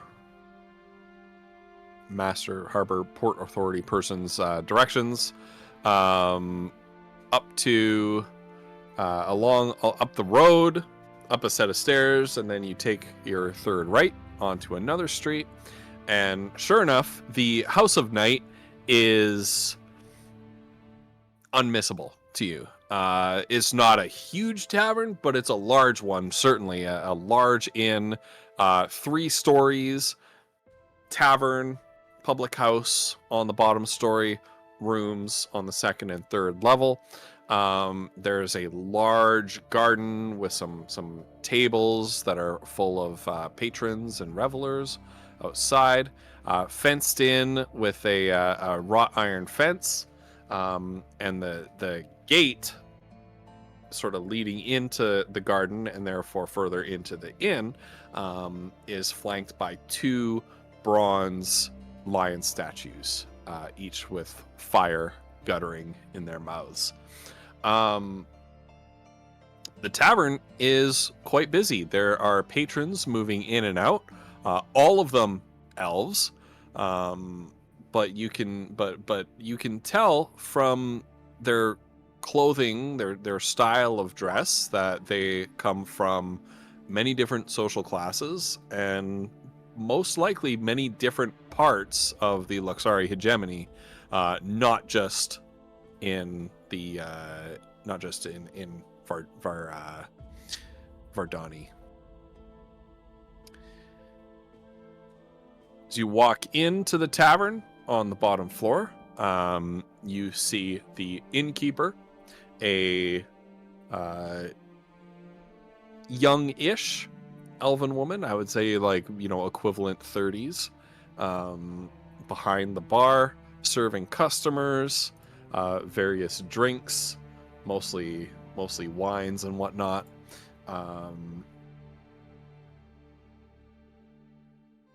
And all the tables seem packed. Seems like a busy hopping place.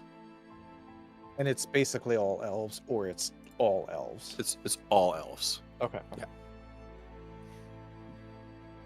Well, we certainly stick out here. Just a little bit. You draw a couple of curious glances. Most of them are curious. Many of them linger longer than is comfortable, and you kind of quickly start to feel like a little bit of a public curiosity or a sideshow as you walk into this place. Some of the looks you get are a little bit glare-y, a little bit hostile. A couple of the patrons kind of exchange whispered or murmured conversations between them as they look at you. Ghost, can Mhm. Foodle make, well, John, but can Foodle make an insight check on any folks who are looking at them, with that hostility? What he's Yeah. what he's worried about is, and would like to keep an eye on, is if any of them look like, they are, going for weapons. Like, do they mean us any harm, or are they just not like Mhm. outsiders? Is what he's trying, like, Mm-hmm. Mm-hmm. where, get a sense of that anyway. Yeah. Okay. All right. Insight check. Oh, that's an 18 plus a lot. 18 Yeah, plus that's right. 9, 27. Okay. Yeah. No, you see plenty of signs of hostility, no signs of aggression. Like, no one's gonna these follow looks us that to our you're rooms, or like. yeah, Okay. these looks that you're getting are kind of like, what are they doing here? Right. 30 outside. Who lets Okay. their kind into our city? Mhm. That kind of thing. Okay. Except French, because they're elves. Right. Yeah. Okay. Boodle will relay that to you folks at some point. When we're sort of out of everyone staring at us. Well, haha. Yeah, this is a weird little opportunity, maybe. You think that they would Okay. accept a little show in exchange for a room?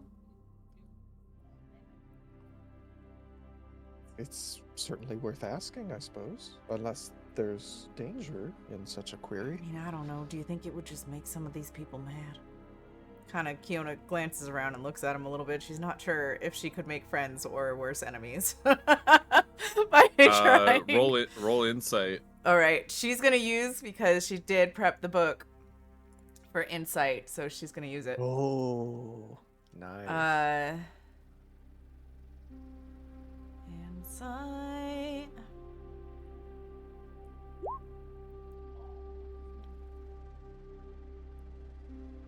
It's a dirty 20 there. Okay. Nice. You kind of feel like that might not be the best idea. Right, yeah, never mind. I didn't say anything about it.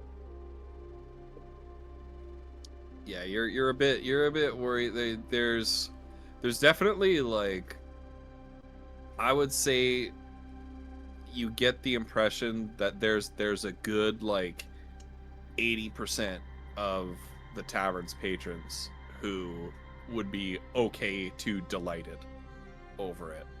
But there's another 20% who you feel like, I don't think I want more of their attention. Yeah, okay. Yeah. So she's like, Yeah, all right. I don't think I want to get more of their attention than we're already getting. Mazra, why don't you reserve us a space? Sure. So she'll go up to the bartender. Bartender.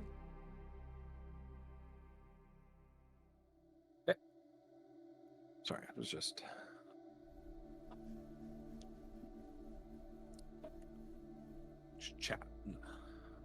chatting about the knife with cauliflowers. Okay. You approach the bartender, and she turns and regards you with curiosity and a wide smile. Oh, it's been a very long time since I have served outsiders. Welcome. Welcome to my house of night. I am Meras Moonflower. I will spell that out for you in Roll20 chat. On a cocktail napkin. Oui.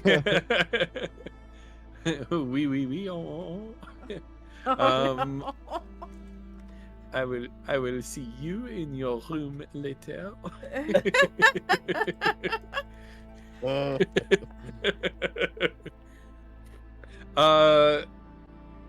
How can I be of service to my esteemed exotic guests this evening? We'd like to rent a room for the night. Maybe Very get something to well. eat. 12 silver pieces apiece for the room. And I have a comprehensive food and drink menu thanks to thievesguild.cc, which is I'm looking at this website. It's a freaking amazing website. Oh my I goodness. know, I use it all the time. Oh shit. Oh my god. This tavern generator, you can generate a menu based on, like, meat and vegetable, tavern quality, the tavern locale. Sadly not, you can't enter, like, a dominant species. Doesn't look like. So it's a mixed bag. But I'm gonna basically, I wish this output as an image or with a special URL that I could direct chat to see it. But here in our group chat on Discord, I just posted the Oh my god, the that's menu so to you. cool. What? The chef's special this evening is stewed largemouth bass porridge with pureed leeks, served with a sliver of our specialty here in Valdani cheddar cheese. Incredible. I will have one of everything.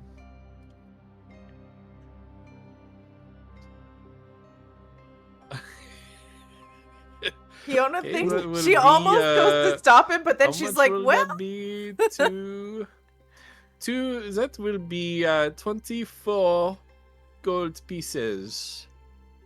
Silver pieces. Little sort of blue screens for a moment and then comes back. It's a very short moment, and he says, "Oh, I apologize. Not the wines, but one of everything as far as the food." Oh, I the 24 silver pieces were for the food. Ah, perfect. Wines and- are extra. Indeed, as they should be. And he counts out some money and hands over 24 silver pieces. Actually, he's going to give her 3 gold pieces. Ooh. A generous tipper. Well, for excellent service. Oh, well. I will have to make sure to provide this excellent service then.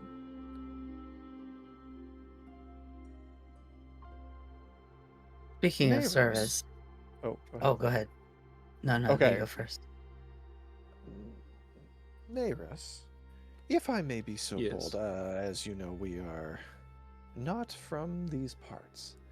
I noticed statues and windows with a creature, often associated with fire, it seemed. And I did not recognize it, and I was curious the significance of this beast.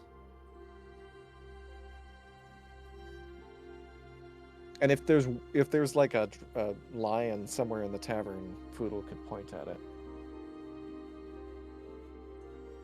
Oh! The bronze lion. And we do not call it a bronze lion because the statues are often made of bronze, but it is a species of jungle cat, indigenous to the jungle region south of us. It plays a very important role in the founding mythology of our city and our religion.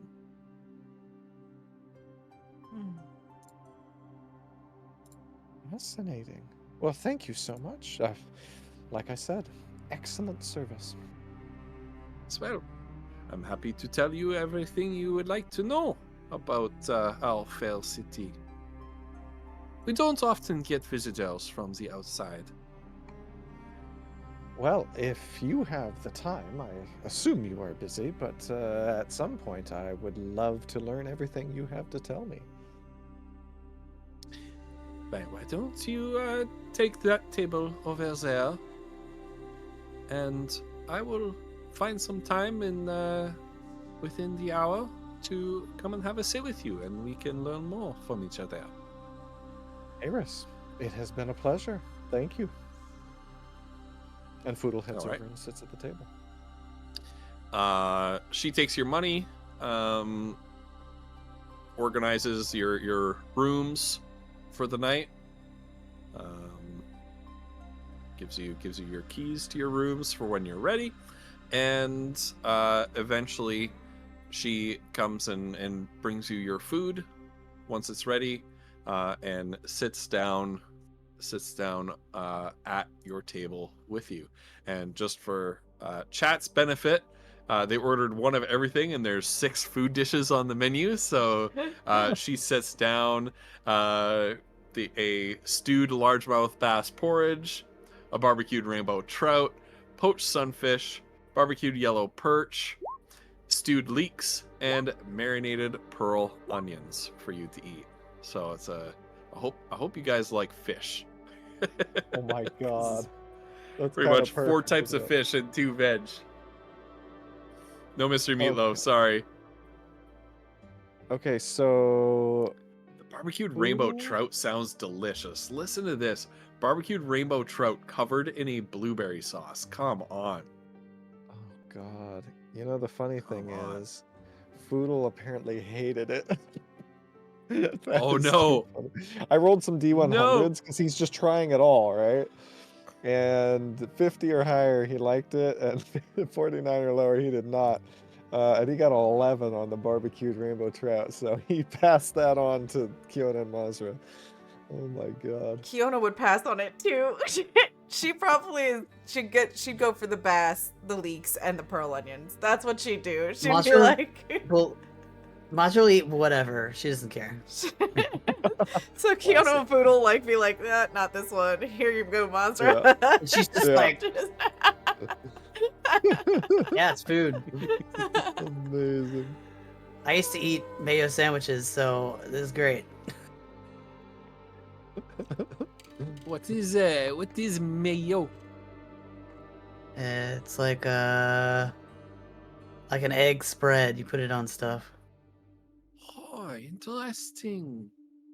Eggs and oil. I will have to get the recipe for this from you. It's pretty easy. Ironically, we decided the elves are French, and the French invented mayo. That's hilarious. Oh my goodness. Good night, leader, and welcome on in. welcome, Albarian. No. Welcome, Raiders. This time it was invented by the Highland orcs. Highland Orcs. Hey. Oh, I like it. So it's not mayonnaise; it's just mayo, because they're Scottish. Put my mayo on They my don't do sandwich. any fancy foods. Yes. Can't do that accent. Literally, I love it. literally, mayonnaise should be pronounced like mahonnaise. Right, yeah. It was made for the Incredible. Lord de Mahon. It's called we call it Miracle Whip. Miracle. Oh my god. Oh my god. Well, yeah, because Food was asking you all Miracle about Whip. how you spread an egg onto bread, and anyway, so you're telling no, him it's- about it being It's combined that- with oh, oil. indeed. So that must be the miracle then. Oh, no, Oh. it's the oil. Interesting. Mhm. Anyway. Mazra has shown Kiona how to make it, and it's one of Kiona's favorite things now too. So Maris is like actually taking notes here as you have your little side conversation about mayo. She's like, Something to add to the arsenal, right? she's a It little will bit change of an your idea. life. Yeah, that's a I little must bit of an try idea some when of you this. talk about eggs and oil. She's got a little bit of an idea of how that might be made. Very well. What brings you to Valtani? I'm quite. We don't often get outsiders here. Elves who are not of the faith of Melikos, let alone people of other species entirely. Our city does have a bit of a reputation for being cursed, as you may have heard. We've heard a little bit about that, but not too much. Do you know perhaps if there is any truth to the tale? I have no idea. And as a worshipper of Melikos myself, I don't happen to really care. There. Makes sense to me. If we do become cursed, do you know of anyone who could help us? Oh, I'm sure you can find priests around. The city is, much like Luxara, a theocracy after all. We're ruled by the Temple of Fire. The priesthood makes all political decisions in the city and is essentially the civil service as well. Interesting. More or less, any public employee is themselves a member of the clergy, and you should be able to easily be directed to someone who can provide divine magical services for a modest fee to support the temple and its ongoing efforts. When she mentions the fire thing, Kiona will have like a light bulb moment, and then she'll just start staring at Mazra.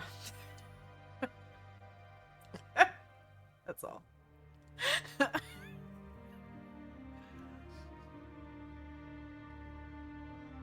The Yes, chaos we is, were. Oh, go mostly ahead. a superstition, anyway.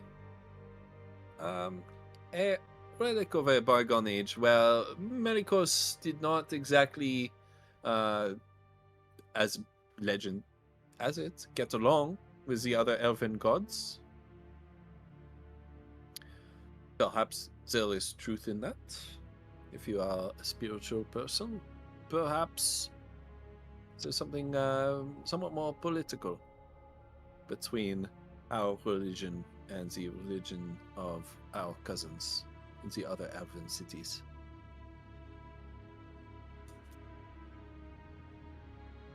That is No. fascinating.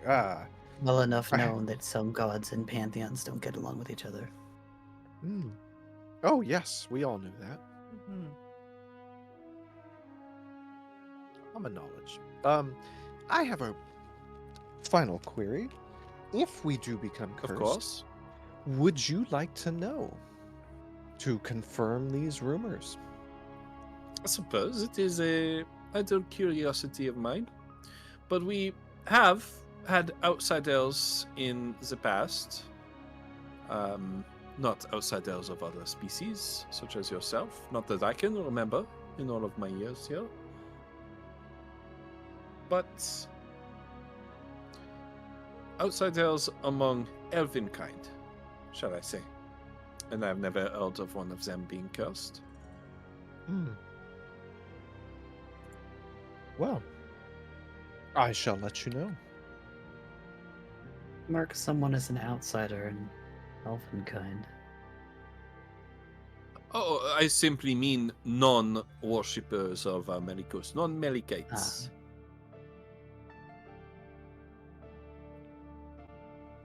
They don't travel here often because their gods disapprove strenuously. Why would they disapprove? Oh well, among elven kind, we believe that after death, your soul is, in a way, recycled.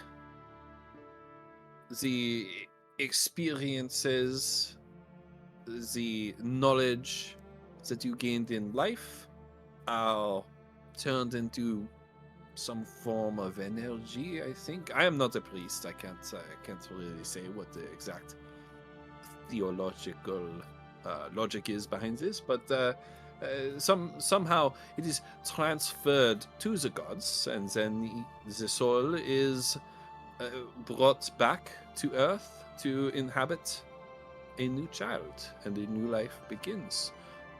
Melikos promises to free one from this cycle of death, rebirth, reincarnation. If you die and are cremated inside this city, I'm sure you saw the funeral processions along the waters. It is believed that you are broken free and your soul dissipates back to the stars.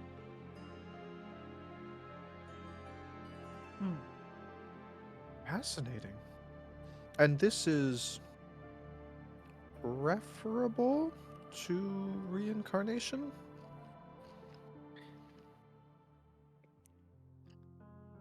It depends on your point of view. From the Melekite point of view, which happens to be the point of view I subscribe to,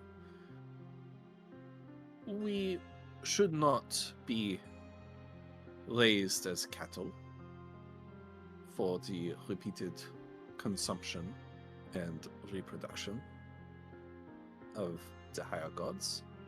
What Menikos gives us is release from a never-ending cycle. Some would say of pain and suffering.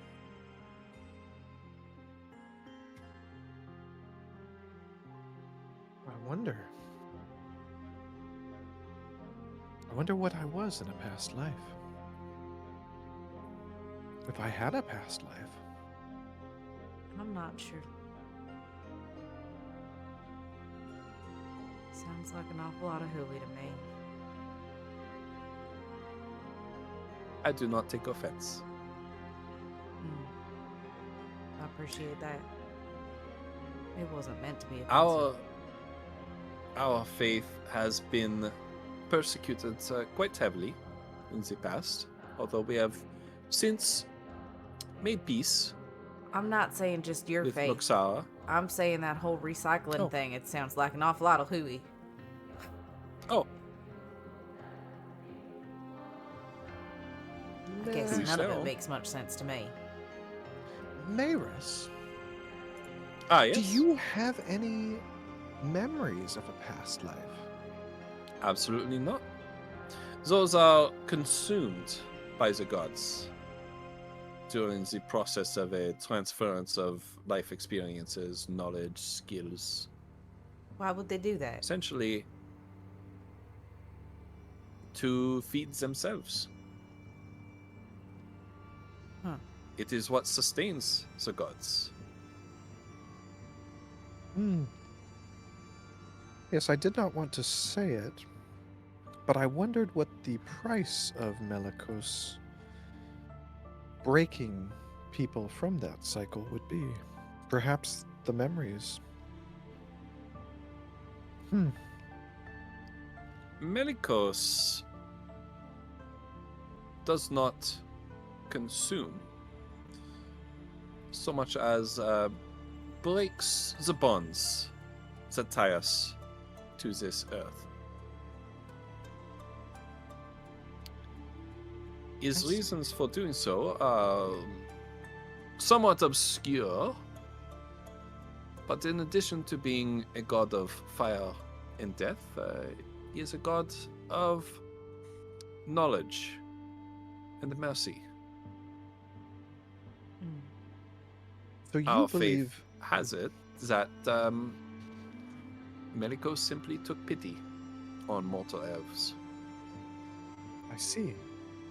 So perhaps an act of altruism then. That is what we believe.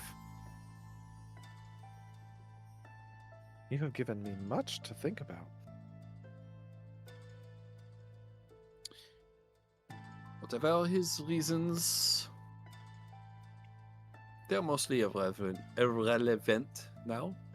That's a hard word to say in a French accent. Irrelevant. They are irrelevant now.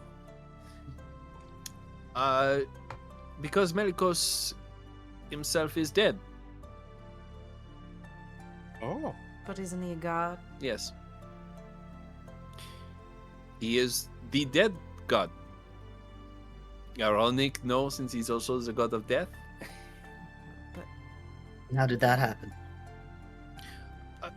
It is said that Staravia killed him in a great war at the very dawn of history between Valdani and her Luxara.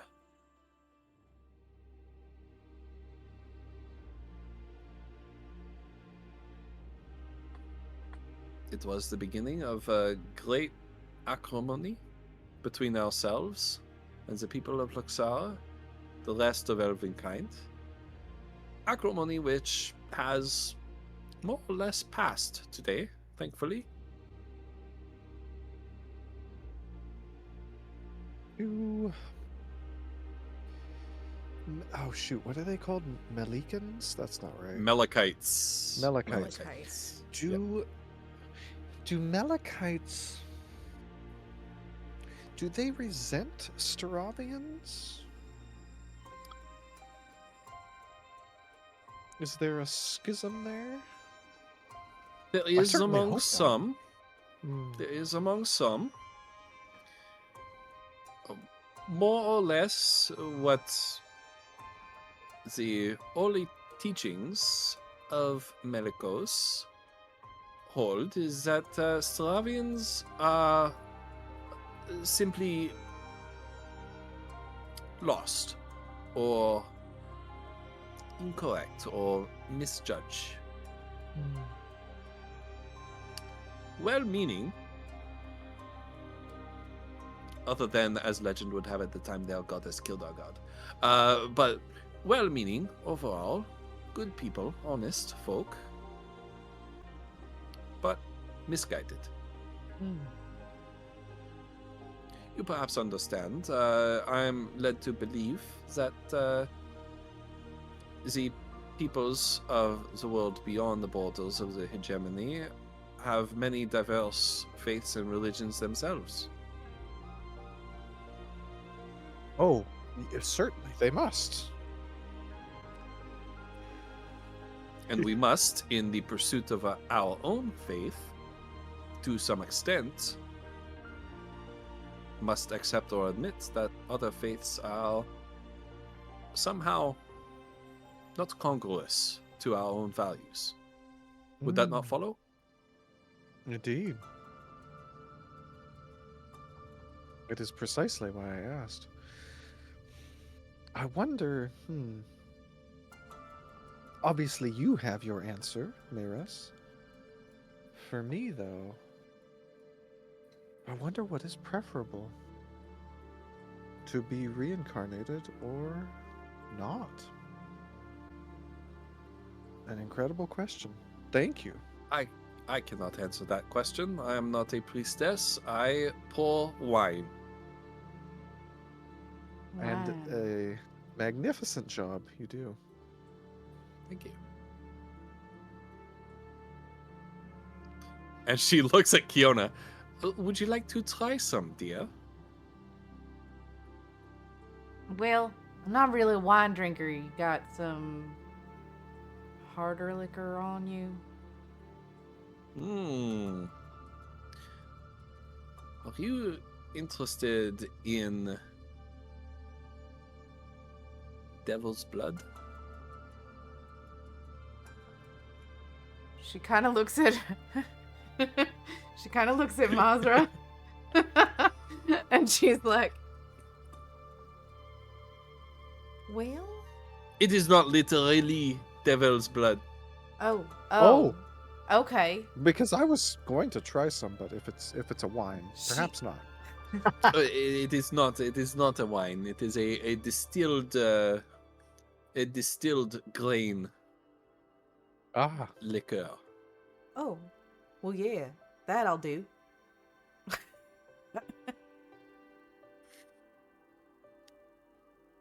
And for yourself, orc miss? I'll just stick with what I have. If it's all the same.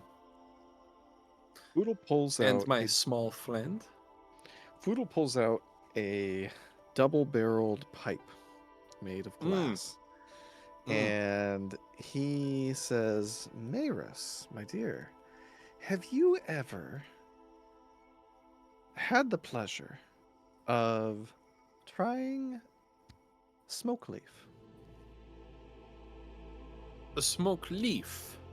Indeed. Could you show it to me? Yeah, of course. So Foodle sets the pipe down and then pulls out a small bag with what looks like dried leaves and stuff. She kind of like understanding dawns on her face. She, oh yes, we don't call it smoke leaf. We call it something different. But this is a viewed as something of a holy thing in the city. So perhaps I should not. More or less anything that involves fire, you see. Indeed. Foodle sort of. Well, it's not ritualistic in any way. It is definitely smoke for recreation. And in fact, I have something very good for you. Oh. And she'll go back. She'll grab the Devil's Blood, which is an amber-colored whiskey. Sets a glass of that in front of Kiona, It is approximately 62%, just so you know. And then she'll grab a small, like a little wee, like pinch bowl of dried and diced up leaves. Here you go. It is believed that when one smokes leaf, one is breathing the essence of Melikos, the fire, into their body. It's incredible. I believe this will be my first religious experience. Yes. Well, strap yourself in and enjoy. And Foodle thanks her, and he does exactly that. All right. And it has some mild psychedelic properties. God, that's an 8 plus what? Uh-oh. Oh, it's a, okay. Wait, it's an 8 plus 2, so that's a 10. 10? Yeah. Okay. All right. Nonetheless, the colors become sharper in the tavern. The sounds become sort of purer in the ear. Everybody's smiles become wider and more joyful.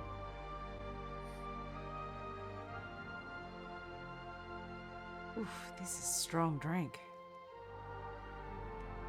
Foodle's just sort of smiling and slowly kind of looking around the room with a big grin on his face, just loving everything. You okay, Foodle? Never better. All right. Melikos is the real deal.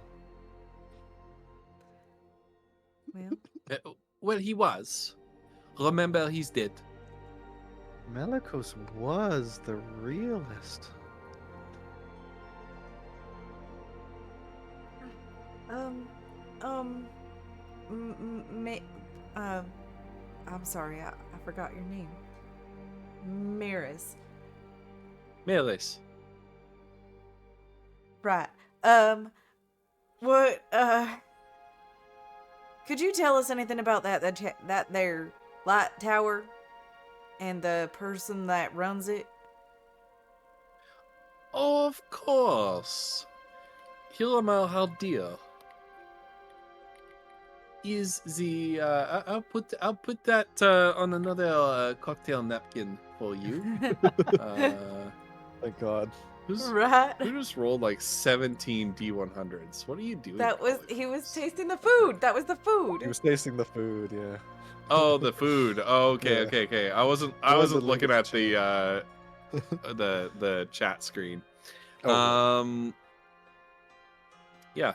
Master Hiramal Haldir is the master of the lighthouse.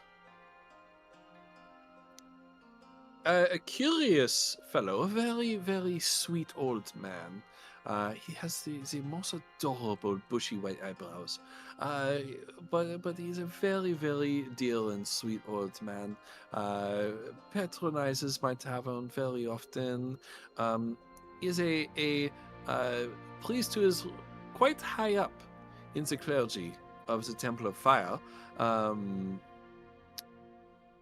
As a worshipper of Melikos, who was a collector of great knowledge, he maintains a museum of sorts beneath the lighthouse.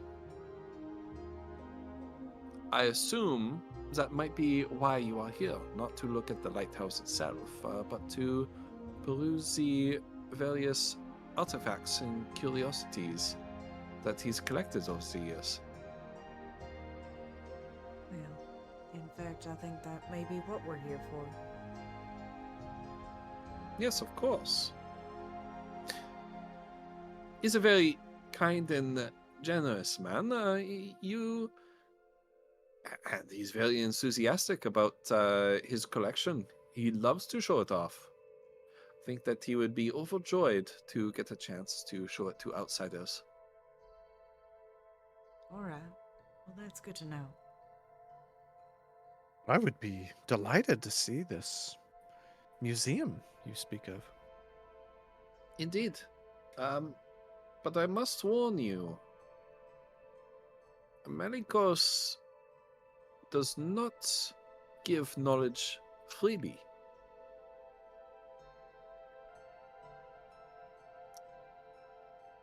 And it has a tendency to show you what you need to see, rather than what you want to see. Little goes blank for a second and then comes back. Do you know how much he charges? Charges? Yeah, yes, for the information that isn't free. I don't think it's that kind of charge, Photo. Oh. No. Oh, sorry. I didn't. Oh my goodness, no. I see. Well, no, you I must don't prove see. yourself worthy of the knowledge. Ah. How would one go about doing that?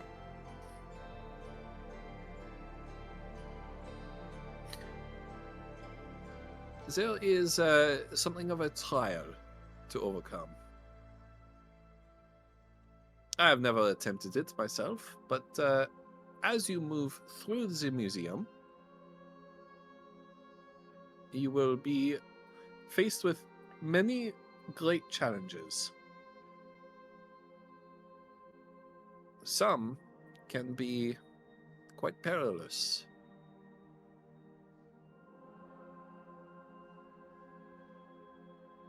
Well, perhaps I shall be reincarnated sooner than later. Perhaps you will. Unless we throw you on the pyre. Indeed. Which perhaps it might be a wise choice as outsiders that if you do not wish to have your dead body thrown on a pyre, you should probably write that down somewhere. Right. How to decide? We would not want to apply inappropriate funerary rites to you against your wishes.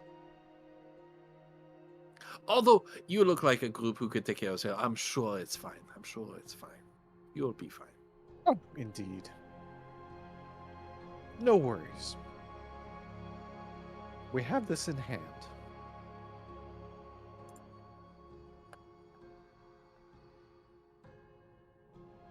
Kiona and Lottie are having a conversation about what do we do when we die.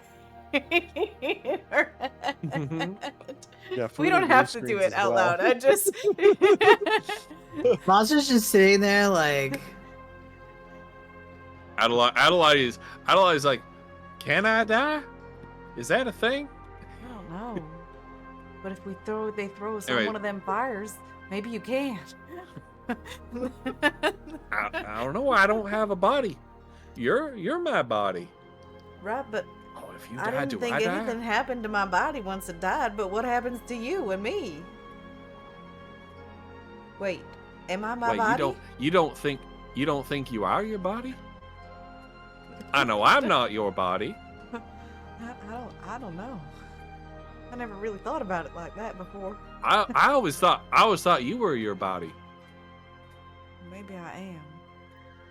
But I took over your body a couple of times. Right, but my body keeps changing too, so but I don't really. Wow. wow. This is all. Kiona is just like got this perplexed look on her face. You guys don't hear any of it, but that's what's happening inside of Kiona's head. Just like, I don't know. Well, Mazra, I got bad news because Foodle's blue screened as well. Oh my god. All Look, right. it's I'm fine. sorry, Look, Mazra was doing Mazra- something as well. Yeah. Yes. Mazra's DDing right now. and it's just babysitting these two people that are having psychedelic experiences and dual It's just conversations in their whiskey. own It's heads. not tough. Yeah, It's Maris- just like an extra strong- Maris looks between Kiona and Foodle and back again, and then looks at Mazra. Do they do this often? Is this a normal? Pretty much every day. Forgive my indelicacy. Is this a normal non-elf thing to do? No, it's just Oh, them. I can see. I've never met non-elves before.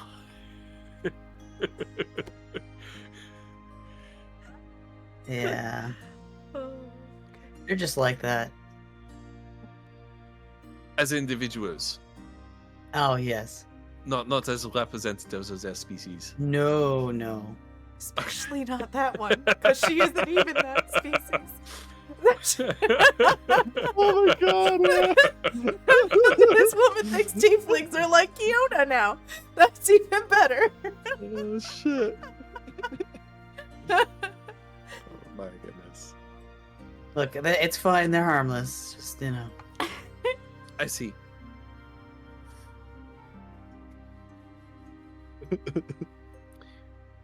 Well, is there anything else I can do for you, Miss Mazra, before you turn in for the evening? I don't think so. Well, I shall get to my other customers then. You have the keys to your room. If you need anything else, simply let me know. Appreciated. I stay in room number 1, the closest to the stairs on the second floor.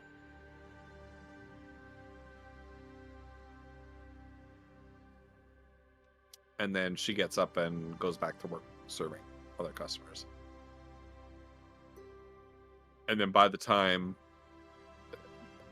Kiona and Foodle kind of snap back in, she's gone. Yeah, Foodle says, whoa. I'm not getting burned. I'm getting buried in the forest. This is, I don't know what John is talking about, but Mazra, absolutely not. Do you have an extra piece of paper and or extra piece of parchment and something to write with? Yeah. Yeah. Foodle tears out a piece of paper from his notebook. Unless, Mazra, you have something better. No, go ahead. Okay, Foodle hands one over. And Foodle starts writing in Common and Gnomish, because these are the only 2 languages he knows. Kiona's just writing in In the comment. event of... Well, actually, he doesn't write in the event of my death. Because he's... When I die, please bury me in the forest under a great tree. That's like a nice tree, you know? One that's friendly. And that's what he writes on the piece of paper. Kiona's Do is not burn verbatim. my body. Yeah. like a nice tree. yeah, exactly. Like that's literally what I said is what he wrote down, and he's like, "Do not burn my Excellent. body, please." Yeah, Kiona's letter is please don't burn our body if we die here. Signed Kiona Neely and Adelati. Oh my god. Also, I We should don't know what probably had happened. mention. I call him John Starman, but that's not actually his name. I should probably call him by his name. His name is V. The Like the letter V? Yeah. what's V for? It's a great question. I mean, what's Foodle for? Fair. Okay. I mean, I didn't ask him. I can, or do you want to ask him? I mean, it's up to you. It seems to be quick if you could do it. Foodle blue screens. Don't you dare, Ghost, you bastard. I totally was thinking it when I said it, but I just... I love that movie, by the way. Oh. And when Foodle dissociates and blue screens and retreats into his own mind, he is met by a Guy Fawkes mask. Oh yeah. And he says, "I'm not actually a revolutionary. I'm Catholic." No. My God. Um, Remember, the 5th of November, the gun shrouded treason and plot. Anyway, sorry. mhm. Dude, when I lived over there, that holiday wasn't just the 5th of November. That was like all November. Oh, my shit. God. There's like the 5th of November was like the main day, but all of November there were fireworks every night where I lived. It was crazy. I think that might just be where I live though. Because whenever I mention it to other Brits, they're like, "What?" So, Oh yeah. Yeah. Oh, Megan, you've got it. Sorry. Yeah. When you retreat to confront V about this, you get the equivalent of a shrug. Okay. Like, oh. All right. Poodle comes back and he's like, I don't know if it stands for anything. I think it's just his name. All right. That's fair. Kiona will put down the empty glass and... Well, I think it's time for us to turn in a bit. That would be wise. Yeah. I'm tired. I don't think it's just the smoke leaf. We did a lot today. Yeah. I was a pirate. Oh wait, I probably shouldn't say that. He sort of glances around. You were pretending to be a pirate. Yeah. Well, actually, that was V, but it was my idea. I think he enjoyed it. Of course it was. That You makes seem to more get on really sense well. now. Yeah. He's, I mean, I still don't want to try alcohol, because, but most anything else is, I don't know, it's been fun, you know? Doing things I've never done before. Good. So long as you're enjoying yourself. Yeah. I do owe you an apology for, that business with the business. Oh, with Madame? And, when Oh. you two had to come rescue me? Well, Sorry about yeah. that. Mm. It's I fine. neither of us knew what was going on, and I'm glad the two of you did. Well, you knew enough to call us. That's all that matters. Yeah. Yeah, he didn't even know about Andrew. He loves Andrew. I mean, who doesn't love Andrew? This is true. Andrew's pretty great. He is. He's the best. I worry I'm rambling. Am I rambling? I should go to sleep. I think it's time for bed. Yeah. Kiona will stumble when she gets up from the table. Maz was just like, yeah, rambling is normal. She'll make sure both of them get up the stairs safely. Foodle, Well, you're the best.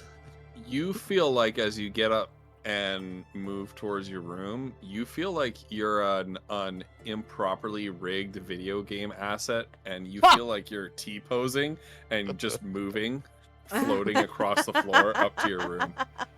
Now this is a religious experience.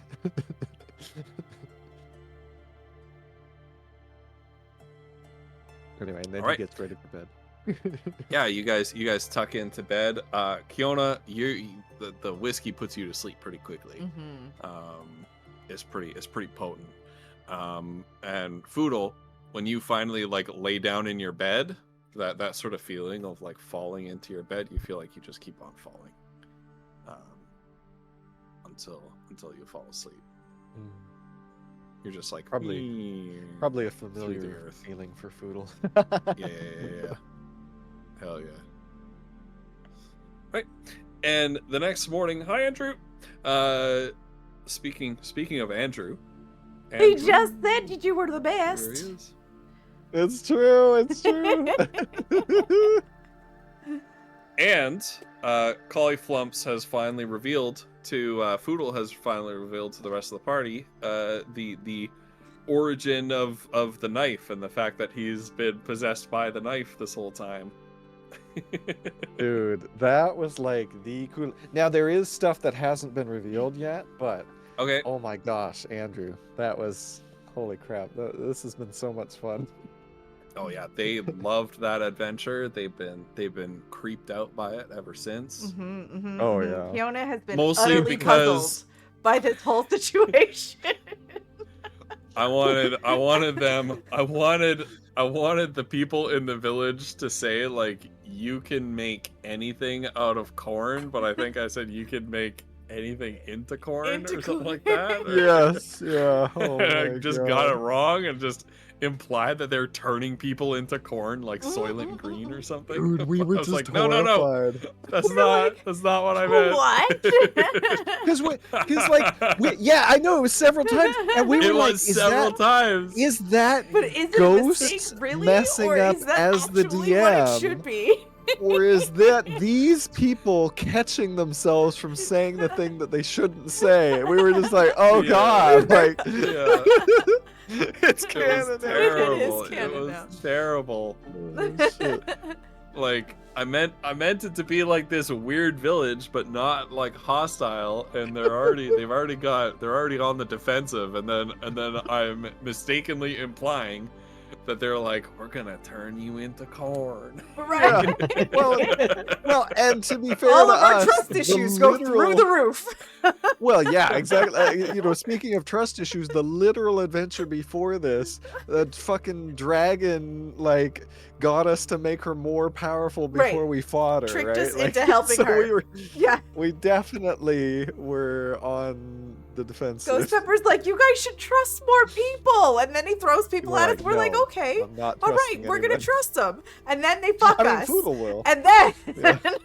and not in a good way either. Right. And then Ghost is like, but you should trust some people. I'm like, no. No, Ghost. No more people. Ever again. At least Ghost always has Foodle to trust people. He's always got a ringer in the party. And let's face it, Kiona's not hard to convince. It's I know. just Yeah. so bad. Thank God we've got Maz They in the want to party. not trust anybody, but they can't help it. They just do. We've got Foodle to trust people and Mazar to not trust people. Yeah, That's right. yeah. That's right. Kiana to just Balance. be confused because she doesn't know who she's supposed to trust anymore. Yeah. Oh my goodness. Hi folks. So you wake up the next morning. The city is nice and bright out. You can get a better look at the city now that it's not nighttime. And you see that it's huge. Not only is it huge, but it's very, very old.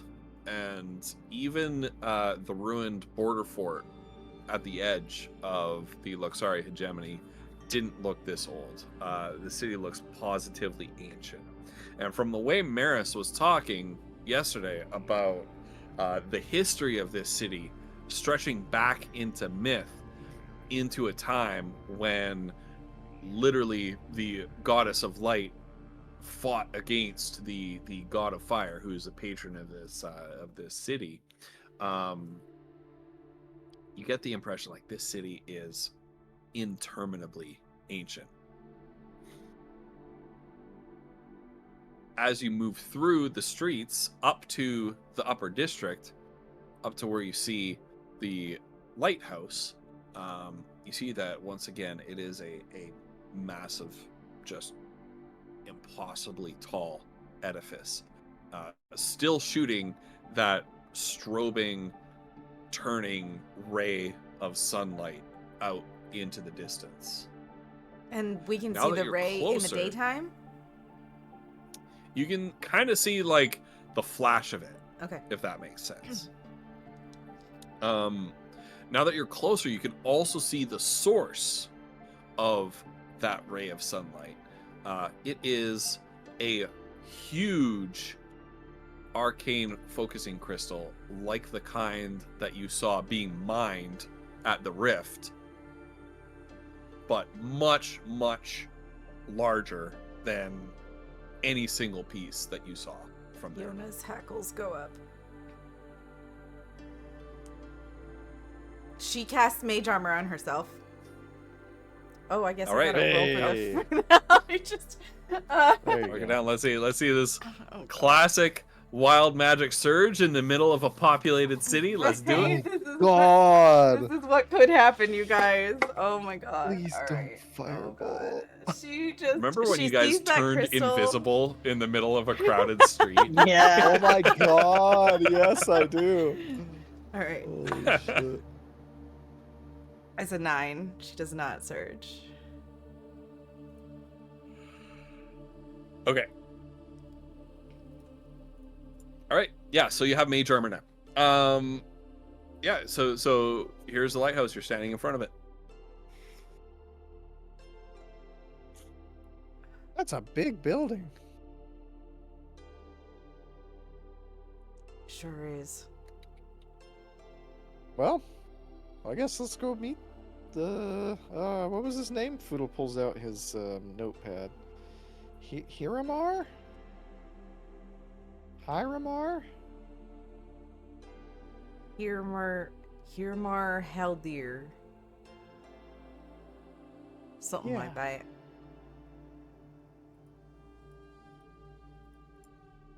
You remember that she pronounced it like Iramar Eldir. But of course, No, Yeah. no. We course, Kiona. pronounce our consonants in this party. Hiramar Hiramar Haldir. Haldir. That's right. Yeah. I mean that sounds right to me. I think that's what V said. Right.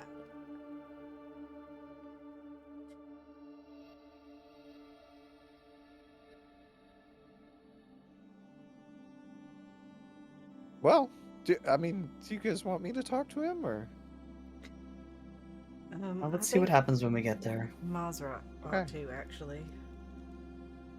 Okay. Yeah. I don't want to. Yep. You're standing right there. The doors are open. It looks like this is sort of like just a public entrance, open doors during the day. Oh yeah. Wait. V had a question and I had a question too. What is a museum? It's a institution where collections of items are kept, where usually the public can come and look at them. Oh. I think It's V's like gonna it's like a love it. library, but for stuff, Oh, not books. right. Only you Okay. can't take things out of it. Oh, okay. That's good to know. Right. So don't try and take stuff or touch things. Okay. No touching. All right. I'm gonna follow your lead. All right.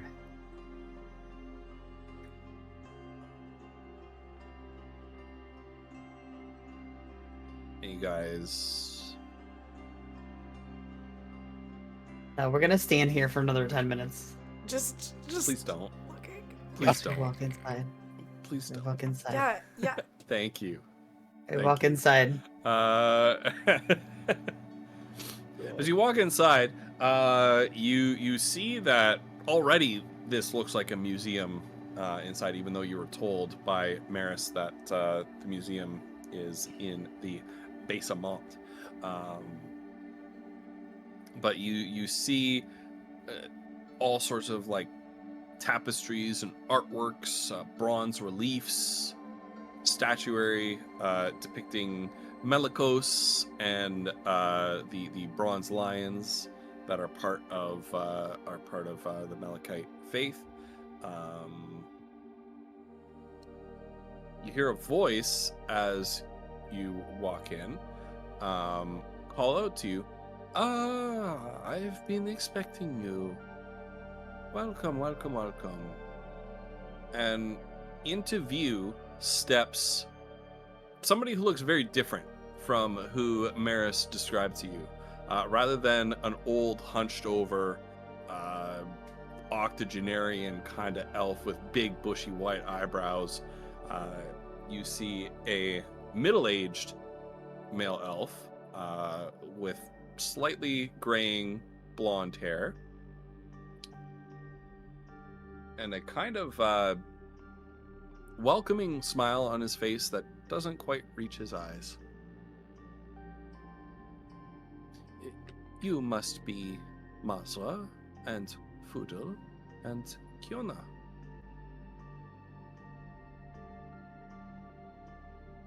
Or it seems I our names have precede been- us. Yes, I have been expecting you. I received word from our mutual friend. He glances at Masra when he says this. So does Kiona.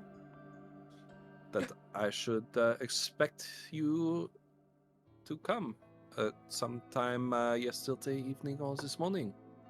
And here you are. I am Pyre Aliost Nethalor. I will spell that out for you in the Roll20 chat.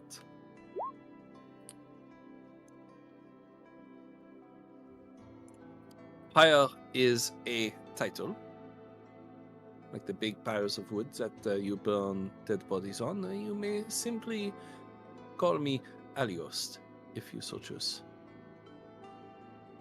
Oh, we were looking for someone by the name of Hiramar Haldir. Ramal Altir.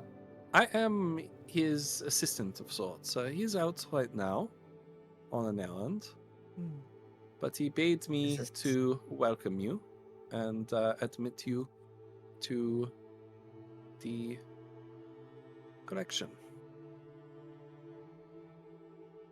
Is there anything we should be aware of before we view the collection?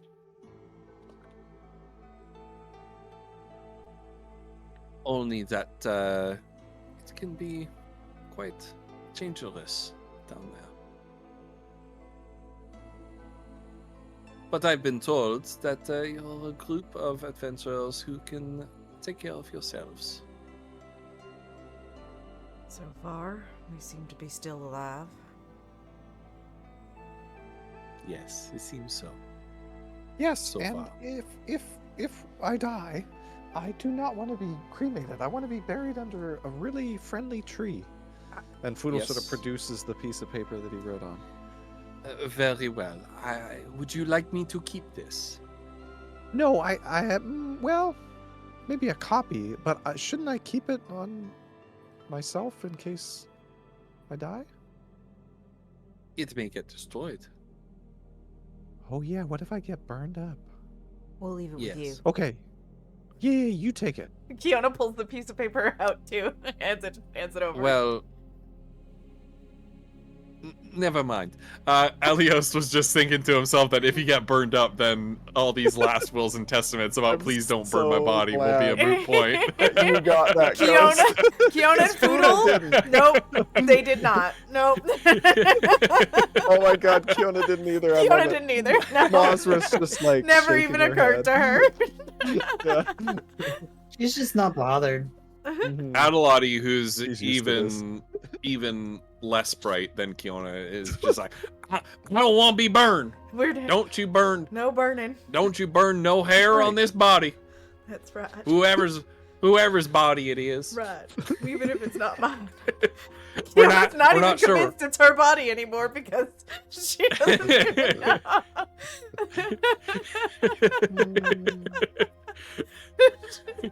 Since changes, I don't know. Both Kiona and Adelati are having a little bit of a crisis of like, whose body is this anyway? Whose body is this? Is Is it there yours? Is it somebody mine? else Is in it here? ours? Is there a third party in here?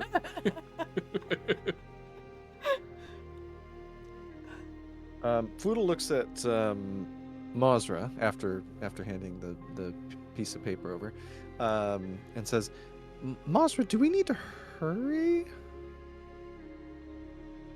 to get the artifact back?" How long will it take us to find what we need, do you think, Mr. Aliost? Oh, the better part of a day, I would assume. That should Yeah, be maybe. more than fun. All right. Well, yeah, maybe we should get started. Yes. A word of warning, of course. Not only does it get dangerous down there, but Melikos has a way of showing you what you need to see and giving you what you need to have, which is not always the same as what you want or what you came for. That sounds like what what's her face said. Yeah. And he smiles at all of you, but his gaze lingers on Kiona for just a little extra longer, and you feel just a little bit of a right there. Just a little bit. It's a different sensation than usual, Kiona. Almost like it's the echo of one of those chest vibrating feelings. A dim shadow. Say, you don't happen to know where you got that there, crystal up at the top of this tower? Oh, this crystal? Oh, this crystal is older than the city itself. It was here when the city was founded. A gift from Melikos himself.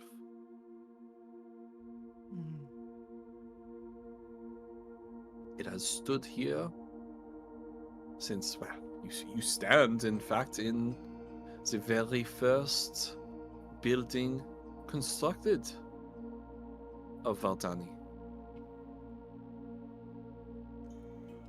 Kiona is gonna look real hard at this guy, and try to see if there is a Korai in him. She doesn't know how she could do that. She's just gonna like look real hard at him and try to How would you do that? percept it out of him. No, I don't know. Can she insight it? Can she? What would that be? Try insight. Okay. You're not using a spell, right? No. She's Yeah. yeah. This would be. It would be kind of like detect magic. There but it might would be her, there like, might be certain spells Would it that maybe would be her like a arcana? no Okay. no Yeah, insight. that's what I was thinking. Insight. Okay. All right. And with the insight, she's gonna use the book again then. Okay. 17. Okay. You don't think so. But as you look really hard at this person, and Adelotti does the equivalent of squinting her eyes inside your head. I don't think so, Kiona, but doesn't he kind of look a little bit familiar? And you feel like you may have met Aliost before, but you're not sure where. And you can't in front of mind ever recall meeting such a person, but just in the back of your mind, there's a little bit of like a Huh. He is kind of familiar. I don't know why though.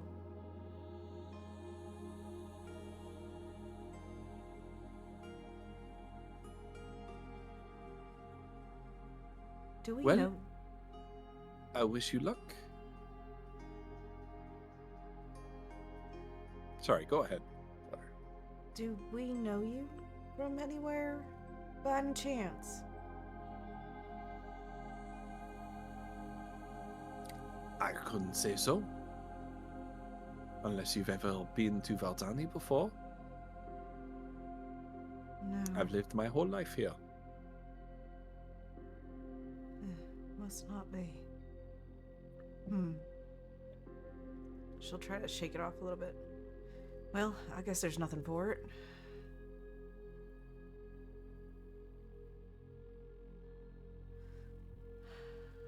Are you guys ready? Yeah. Poodle's sort of staring at Kiona. Yeah, I guess so.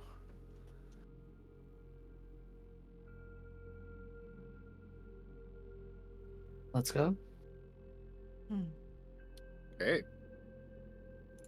As you head down the stairs into the basement museum, I'm just gonna switch your view here. I did kind of screw up on the dynamic lighting here, so this is like I forgot to put a barrier here. So that's like Oh, the that's- stairs where you came down. Yeah, that's fine. But just don't go through there. Woof. Oh, right. Yeah. I'm looking Yeah, at we'll you. just What are you be talking out about? on the map. Just grabbing my token and Oh, God, grabbing my- Woof. Don't Also- you dare. Andrew, if you're still listening in, check out these awesome animated pixel art Oh, sprites yeah. that Hold on, let me get we us got closer over made. here. for these characters.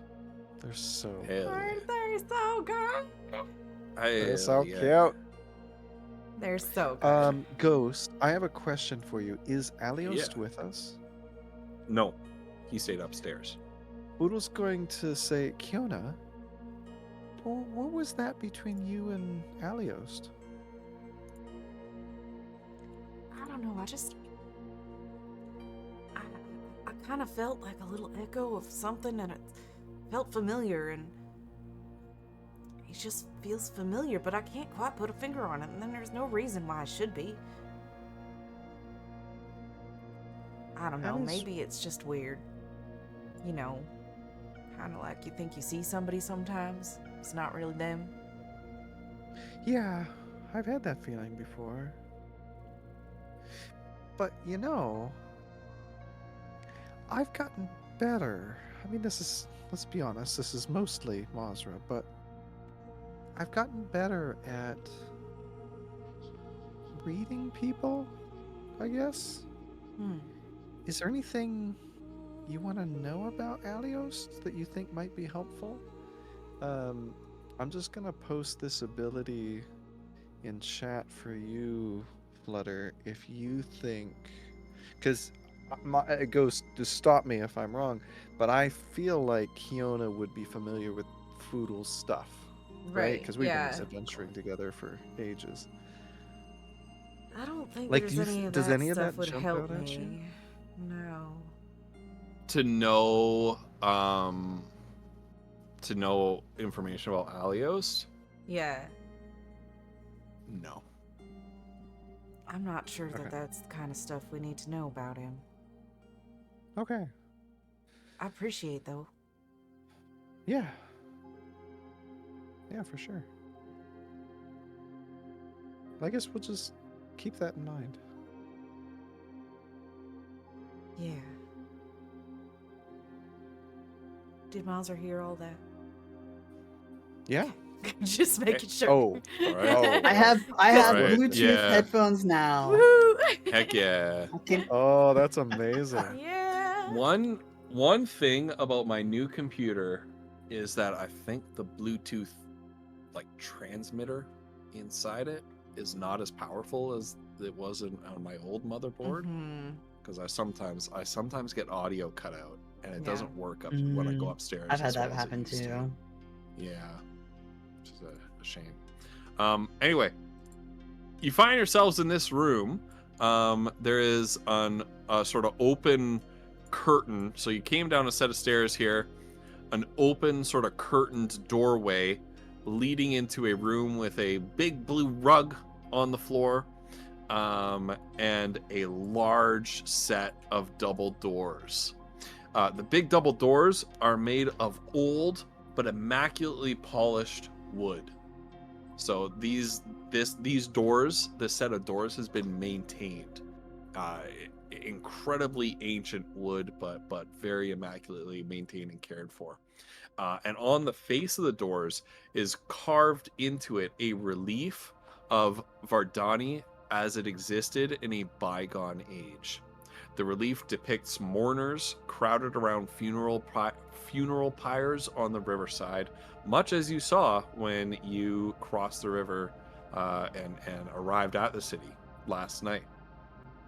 Watching over the city is a giant elven figure wearing a hooded robe in a similar fashion of clothing to Aliost's, and you can kind of put 2 and 2 together without a religion check to tell that this is a representation of Melikos presiding over the city. You see on either side of the door a bronze sconce that is unlit.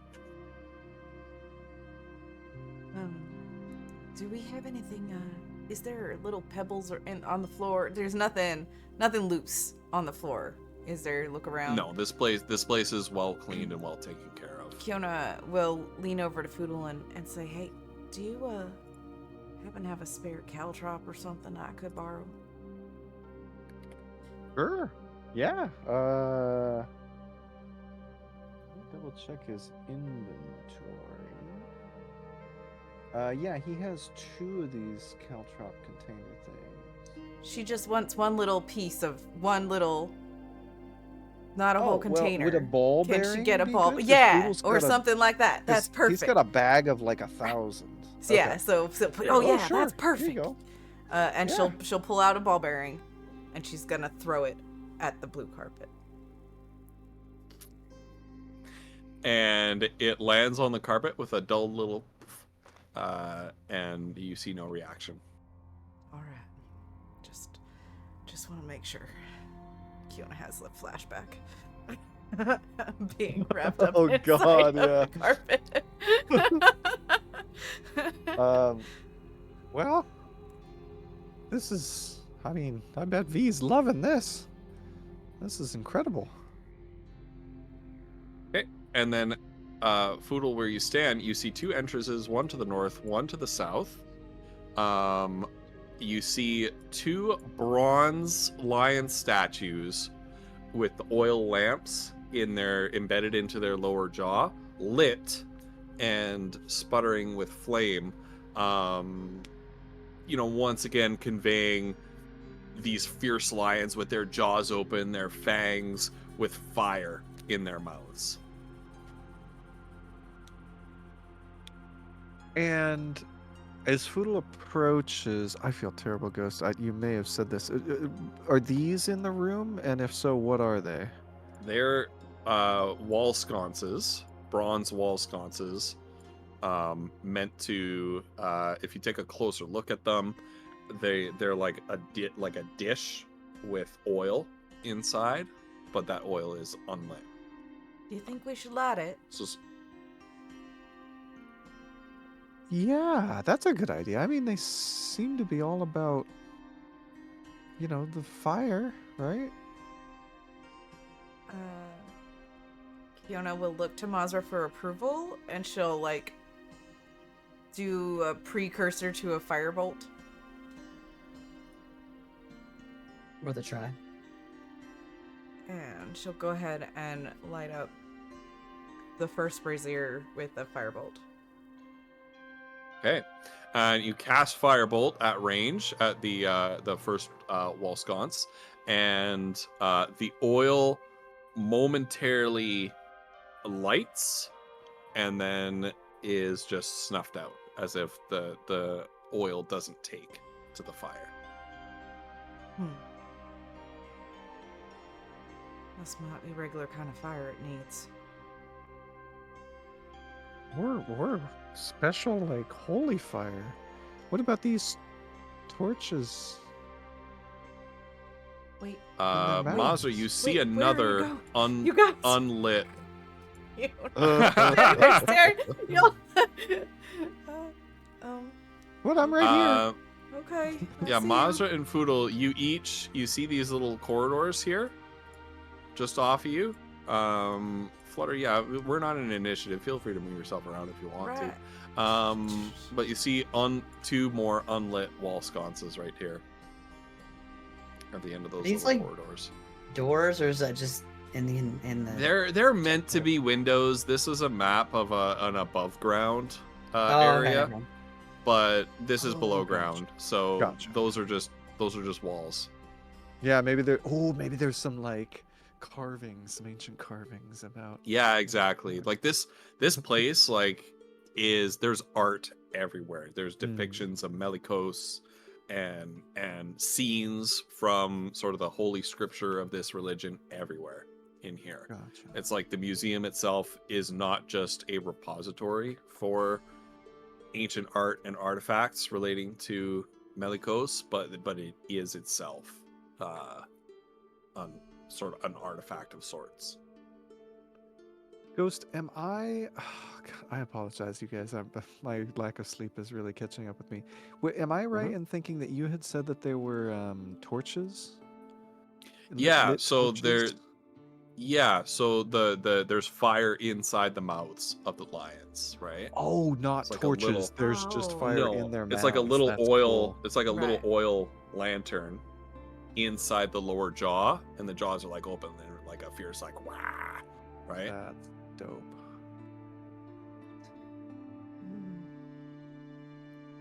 She's gonna take out like I think they've got torches or whatever laying around, so she's gonna try and light one. You off probably this- have torches in your inventory. Yeah, she's gonna try and light one off this lion's mouth. Sure. And when you light the torch from the lion's mouth, you have now a burning torch. Okay. Gonna try and light this thing then. Okay, you light it, and this time the oil takes to the flame, and it burns a brilliant sort of golden orange flame, and then suddenly a dark like cherry red, and it sort of sustains that color. Can I use my paladin fireness to like get any sense from this?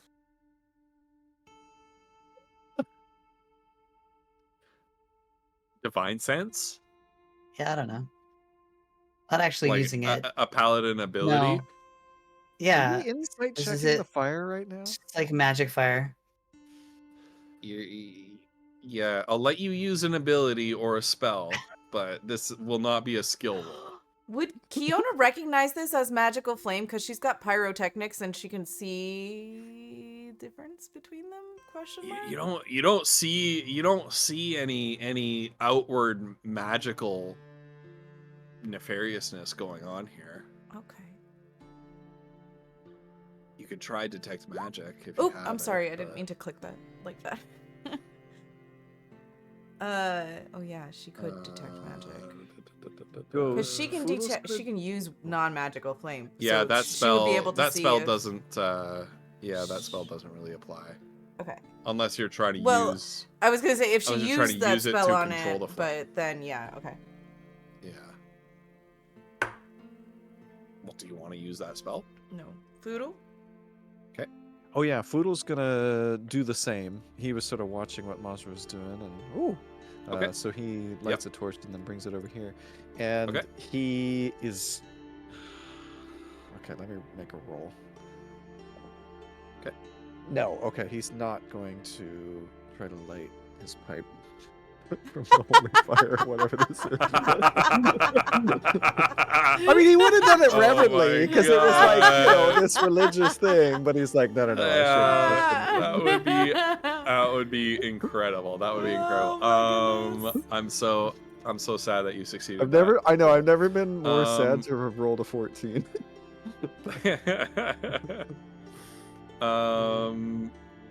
Yeah, you light that wall sconce off of your torch, and the same thing happens. It glows normal golden orange color, and then turns red. Poodle's gonna ask Kiona, Kiona, is that what happened up there when Mazra did it? It sure is. Oh. Well, should we do these Bring- ones too, I guess? Bring your torches in here, you guys. Yeah. Kiona is going to avidly avoid that rug no matter what. She still doesn't is trust smart. it. Really smart one. Well, here goes nothing. And Foodle's gonna try to light this wall sconce. Or no, the oil in the bowl, sorry. Good lord, I'm so tired. Yeah. Yeah. Well, it's a Sorry. wall sconce that's holding up oil in a bowl. So Okay, you're right both cases. Oh. And the same thing happens. It lights up with fire that quickly turns a bright red color.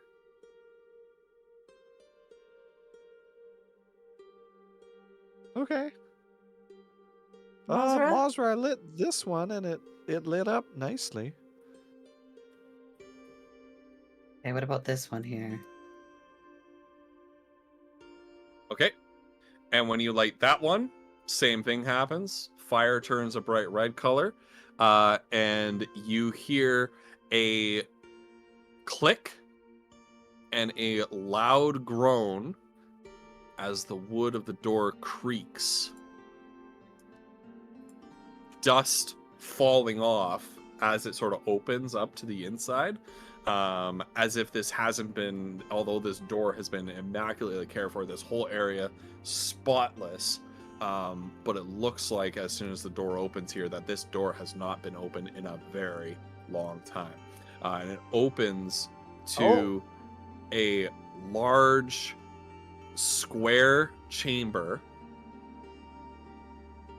with a huge bowl of oil giving off this massive bonfire in the middle. Stairs leading to another set of double doors up here, a door up here, a door down here. And I'll read this out to you, and this is where we're going to end the session here. But I'll read it out to you first. Give you a chance to think about this over the next week. The upper wall of this large square room is lined with a frieze depicting key moments in Vardani's history above each of the 3 other doors in this chamber. And in fact, it just wraps all the way around this chamber. There's a lot of info here. I'll post it in text for you in our group chat, and for our lovely viewers, I'll post it in the Winds of Chaos section in the Pepper Patch Discord for you, just so that people can see it between weeks if they want to review. We're gonna go clockwise, starting at 6 o'clock, right? So we're gonna go here, then here, then here, then here, then back to here. Okay? Ready? I'm ready. All right. The door above the door to the south, the frieze depicts a primitive elven community performing cremation rites in a jungle landscape under the direction of the same elven figure that you saw on the door, so under the direction of Melikos. Continuing clockwise around the room, Melikos leads the elves out of the jungle to the Riverlands. Then above the entrance the party just passed through is an image of a city being constructed at Melikos' direction. Continuing on from the 9 o'clock position up to 10, 11, and finally 12, the city flourishes over time until a golden age is ushered in above the door to the north. Many fires burn and sunbeams fan out from the city to symbolize its splendor. Continuing from 12 o'clock to 1 o'clock, 2 o'clock, 3 o'clock, continuing toward the room to the door to the east, the city's inhabitants come into conflict with another elven nation. Melikos and a female elf, both depicted in gigantic proportion, direct their armies against one another. And anybody who wants to can roll a religion check, seeing that figure. Above the actual door, right here, so above this eastern door, the female elf stands triumphantly over the slain body of Melikos as his followers in the city of Verdani are depicted like on their knees with their hands up, wailing. Moving back from this door towards the start, so coming around the room to like 4 o'clock, 5 o'clock, 6 o'clock.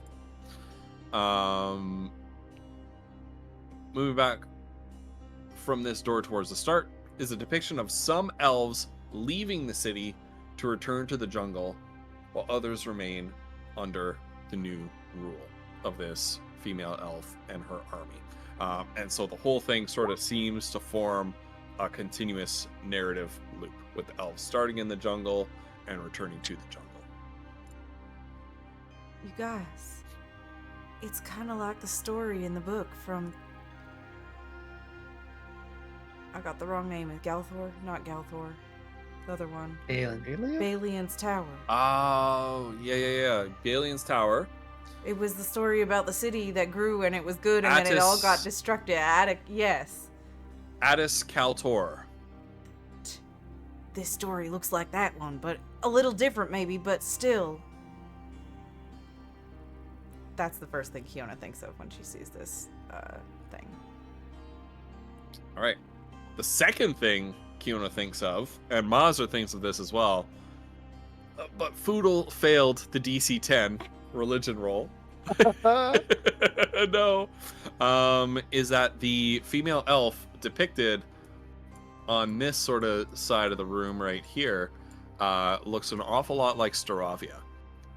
But you've never seen her kind of in this warlike context. You have known Staravia to be a goddess of peace and goodness and benevolence. So this is a different kind of depiction of her from what you're used to seeing. Kiona will say it out loud. Isn't that Staravia? Seems to be. Oh, is it? Well, she does look different, huh? Yeah, well, I thought, wasn't she, like, nice? Well, but I guess Maris, she was saying that... Right, apparently well, I she mean... killed Melikos? Right. Gods can have many aspects. They can change over time as well. Hmm. Oh.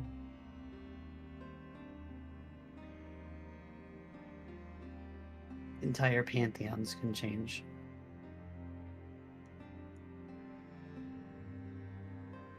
Oh. All right. Well, which door? I guess that's the question, isn't it?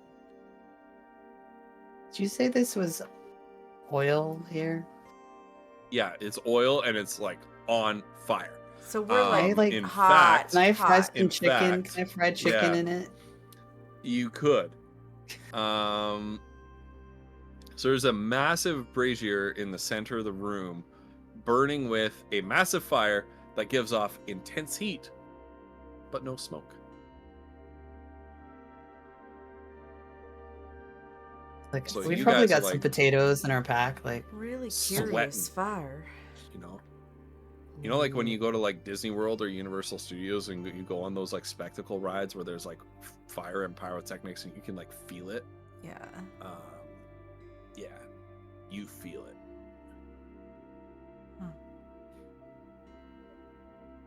It's getting hot in here.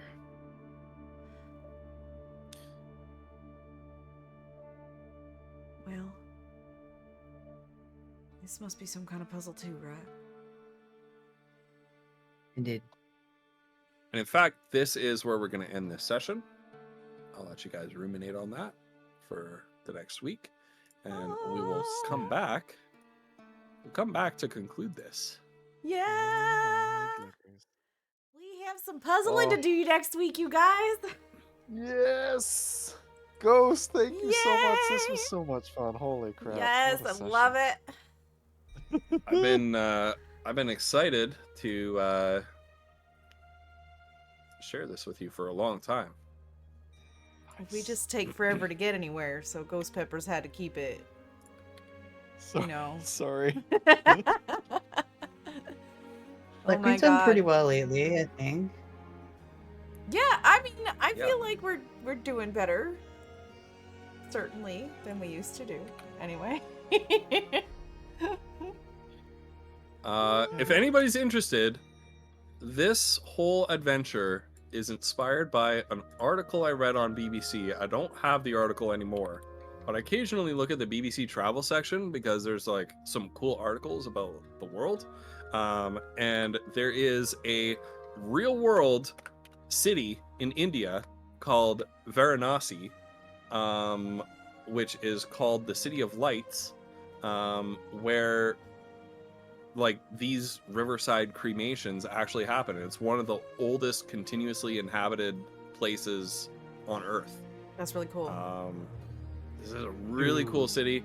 I read this article about like somebody like the BBC travel writer who traveled there and wrote an article about it. And I was like, oh my goodness, this place sounds like straight out of some kind of a fantasy setting. And I had to create a place like this for our setting. Oh my Yeah, goodness. that's so awesome. Raiders, You know the funny welcome. thing It's a goes, Raider. welcome Raiders. I'm such a nerd that I instantly Yeah. recognized it and I loved every bit of it. Yeah, This is so yeah, cool. yeah, yeah. That is really cool. Hi, Weeks of Wilder. So nice to meet you. Game Master Eric, thank you so much for that raid. You guys, we do happen to be Welcome, friends. ending our D&D game for the night. Thank you so much for those follows, friends. I don't know if this is gonna work, you guys. I've tried this command so much. There it is. Look, it worked this time. I have tried that same command like 6 times this week, You and it did it. wouldn't freaking post it. You did it. So please go and give our other players here follows, because we rotate this game every week from my channel to Ghost Pepper's channel to Wolf's channel and Flump's channel if Flump is available to do the thing. Basically, if I don't work that day. Yeah. So please do follow everybody there on that list if you are interested in checking out this D&D game moving forward. Thank you so much for the raid, Game Master Eric. That is so cool of you. Were they playing D&D? You guys were playing D&D too. What a yeah. coincidence. Right? Yeah. How was your What's adventure up? tonight? Did you have fun? We had some crazy stuff happen in our brains tonight. Yeah. Oh my goodness. We got some It was visitors. definitely some of you a did. little bit of a like a world building session, you know? A little bit, yeah. But that's okay. That That's was good. so We like cool. those. All of the A little bit of Yeah, it intrigue. was Yeah, but nice we because it inhabit. gave our characters a lot to reflect on. It Like, did. that was Really, honestly. cool. I love Yeah. that. Do we have a body? Is this our body? Our Yeah. our characters What- have Whose now body been is it? confronted with what happens after we die. Yeah. We're like, wait, I think- what? I think the party was sort of facing their own mortality in a way that we haven't done before. We haven't if really ever. thought about. Yeah. Not Oh my because we almost God. died, but just because we're in the city of the dead, right? It was very cool. Mhm. Yeah, Right? the city, It's been the a city lot where of fun. people go to die. Yeah. I'm glad you guys Right. had fun tonight in your game. yeah. Aw. I was thinking of throwing raid on Blue Rover, who's playing Baldur's Gate 3 right now. Our Oh, friend that's in D&D. perfect. More who, D&D. Yeah. More D&D. More of the D&D. Ian's great too. Yeah. Raiders, you guys are gonna love Blue Rover. Please Super stick cool around for guy. the raid. We'll go ahead and drop our follows on him because he is really awesome. We have played D&D in tandem with Ian's group before, Blue Rover's Mm-hmm. group, and God, that was so much fun. yeah, it was so much fun. And Ian is a great person, so come along for the raid. Hit up. Why are my emotes? Nothing is working. It's fine. Oh, it's just because Stream Elements isn't subscribed. Stream Elements isn't No, subscribed to you. it's I've got a That's all. bot that it works through. Oh. Yeah, and it should work, Oh. and it's not. That's Oh, so sorry. it's fine. Anyway, come along for the raid, you guys. Let's say hi to Ian, our friend Blue, and we appreciate y'all. Thank you so much for the raids, Albert Ran and Game Master Eric. You guys are amazing. Nanaki115, thank you for the follow. The Jodrick, thank you for the follow. Weeks Wilder, thank you for the follow. You guys are amazing. We appreciate you being here. All of our usuals hanging out. You're amazing. We love you all. We'll see you next week over on Ghost Pepper's channel. Bye, I friends! think that's right. Bye, everyone. See you later. Oh, the screen on the end. Oh, look at him.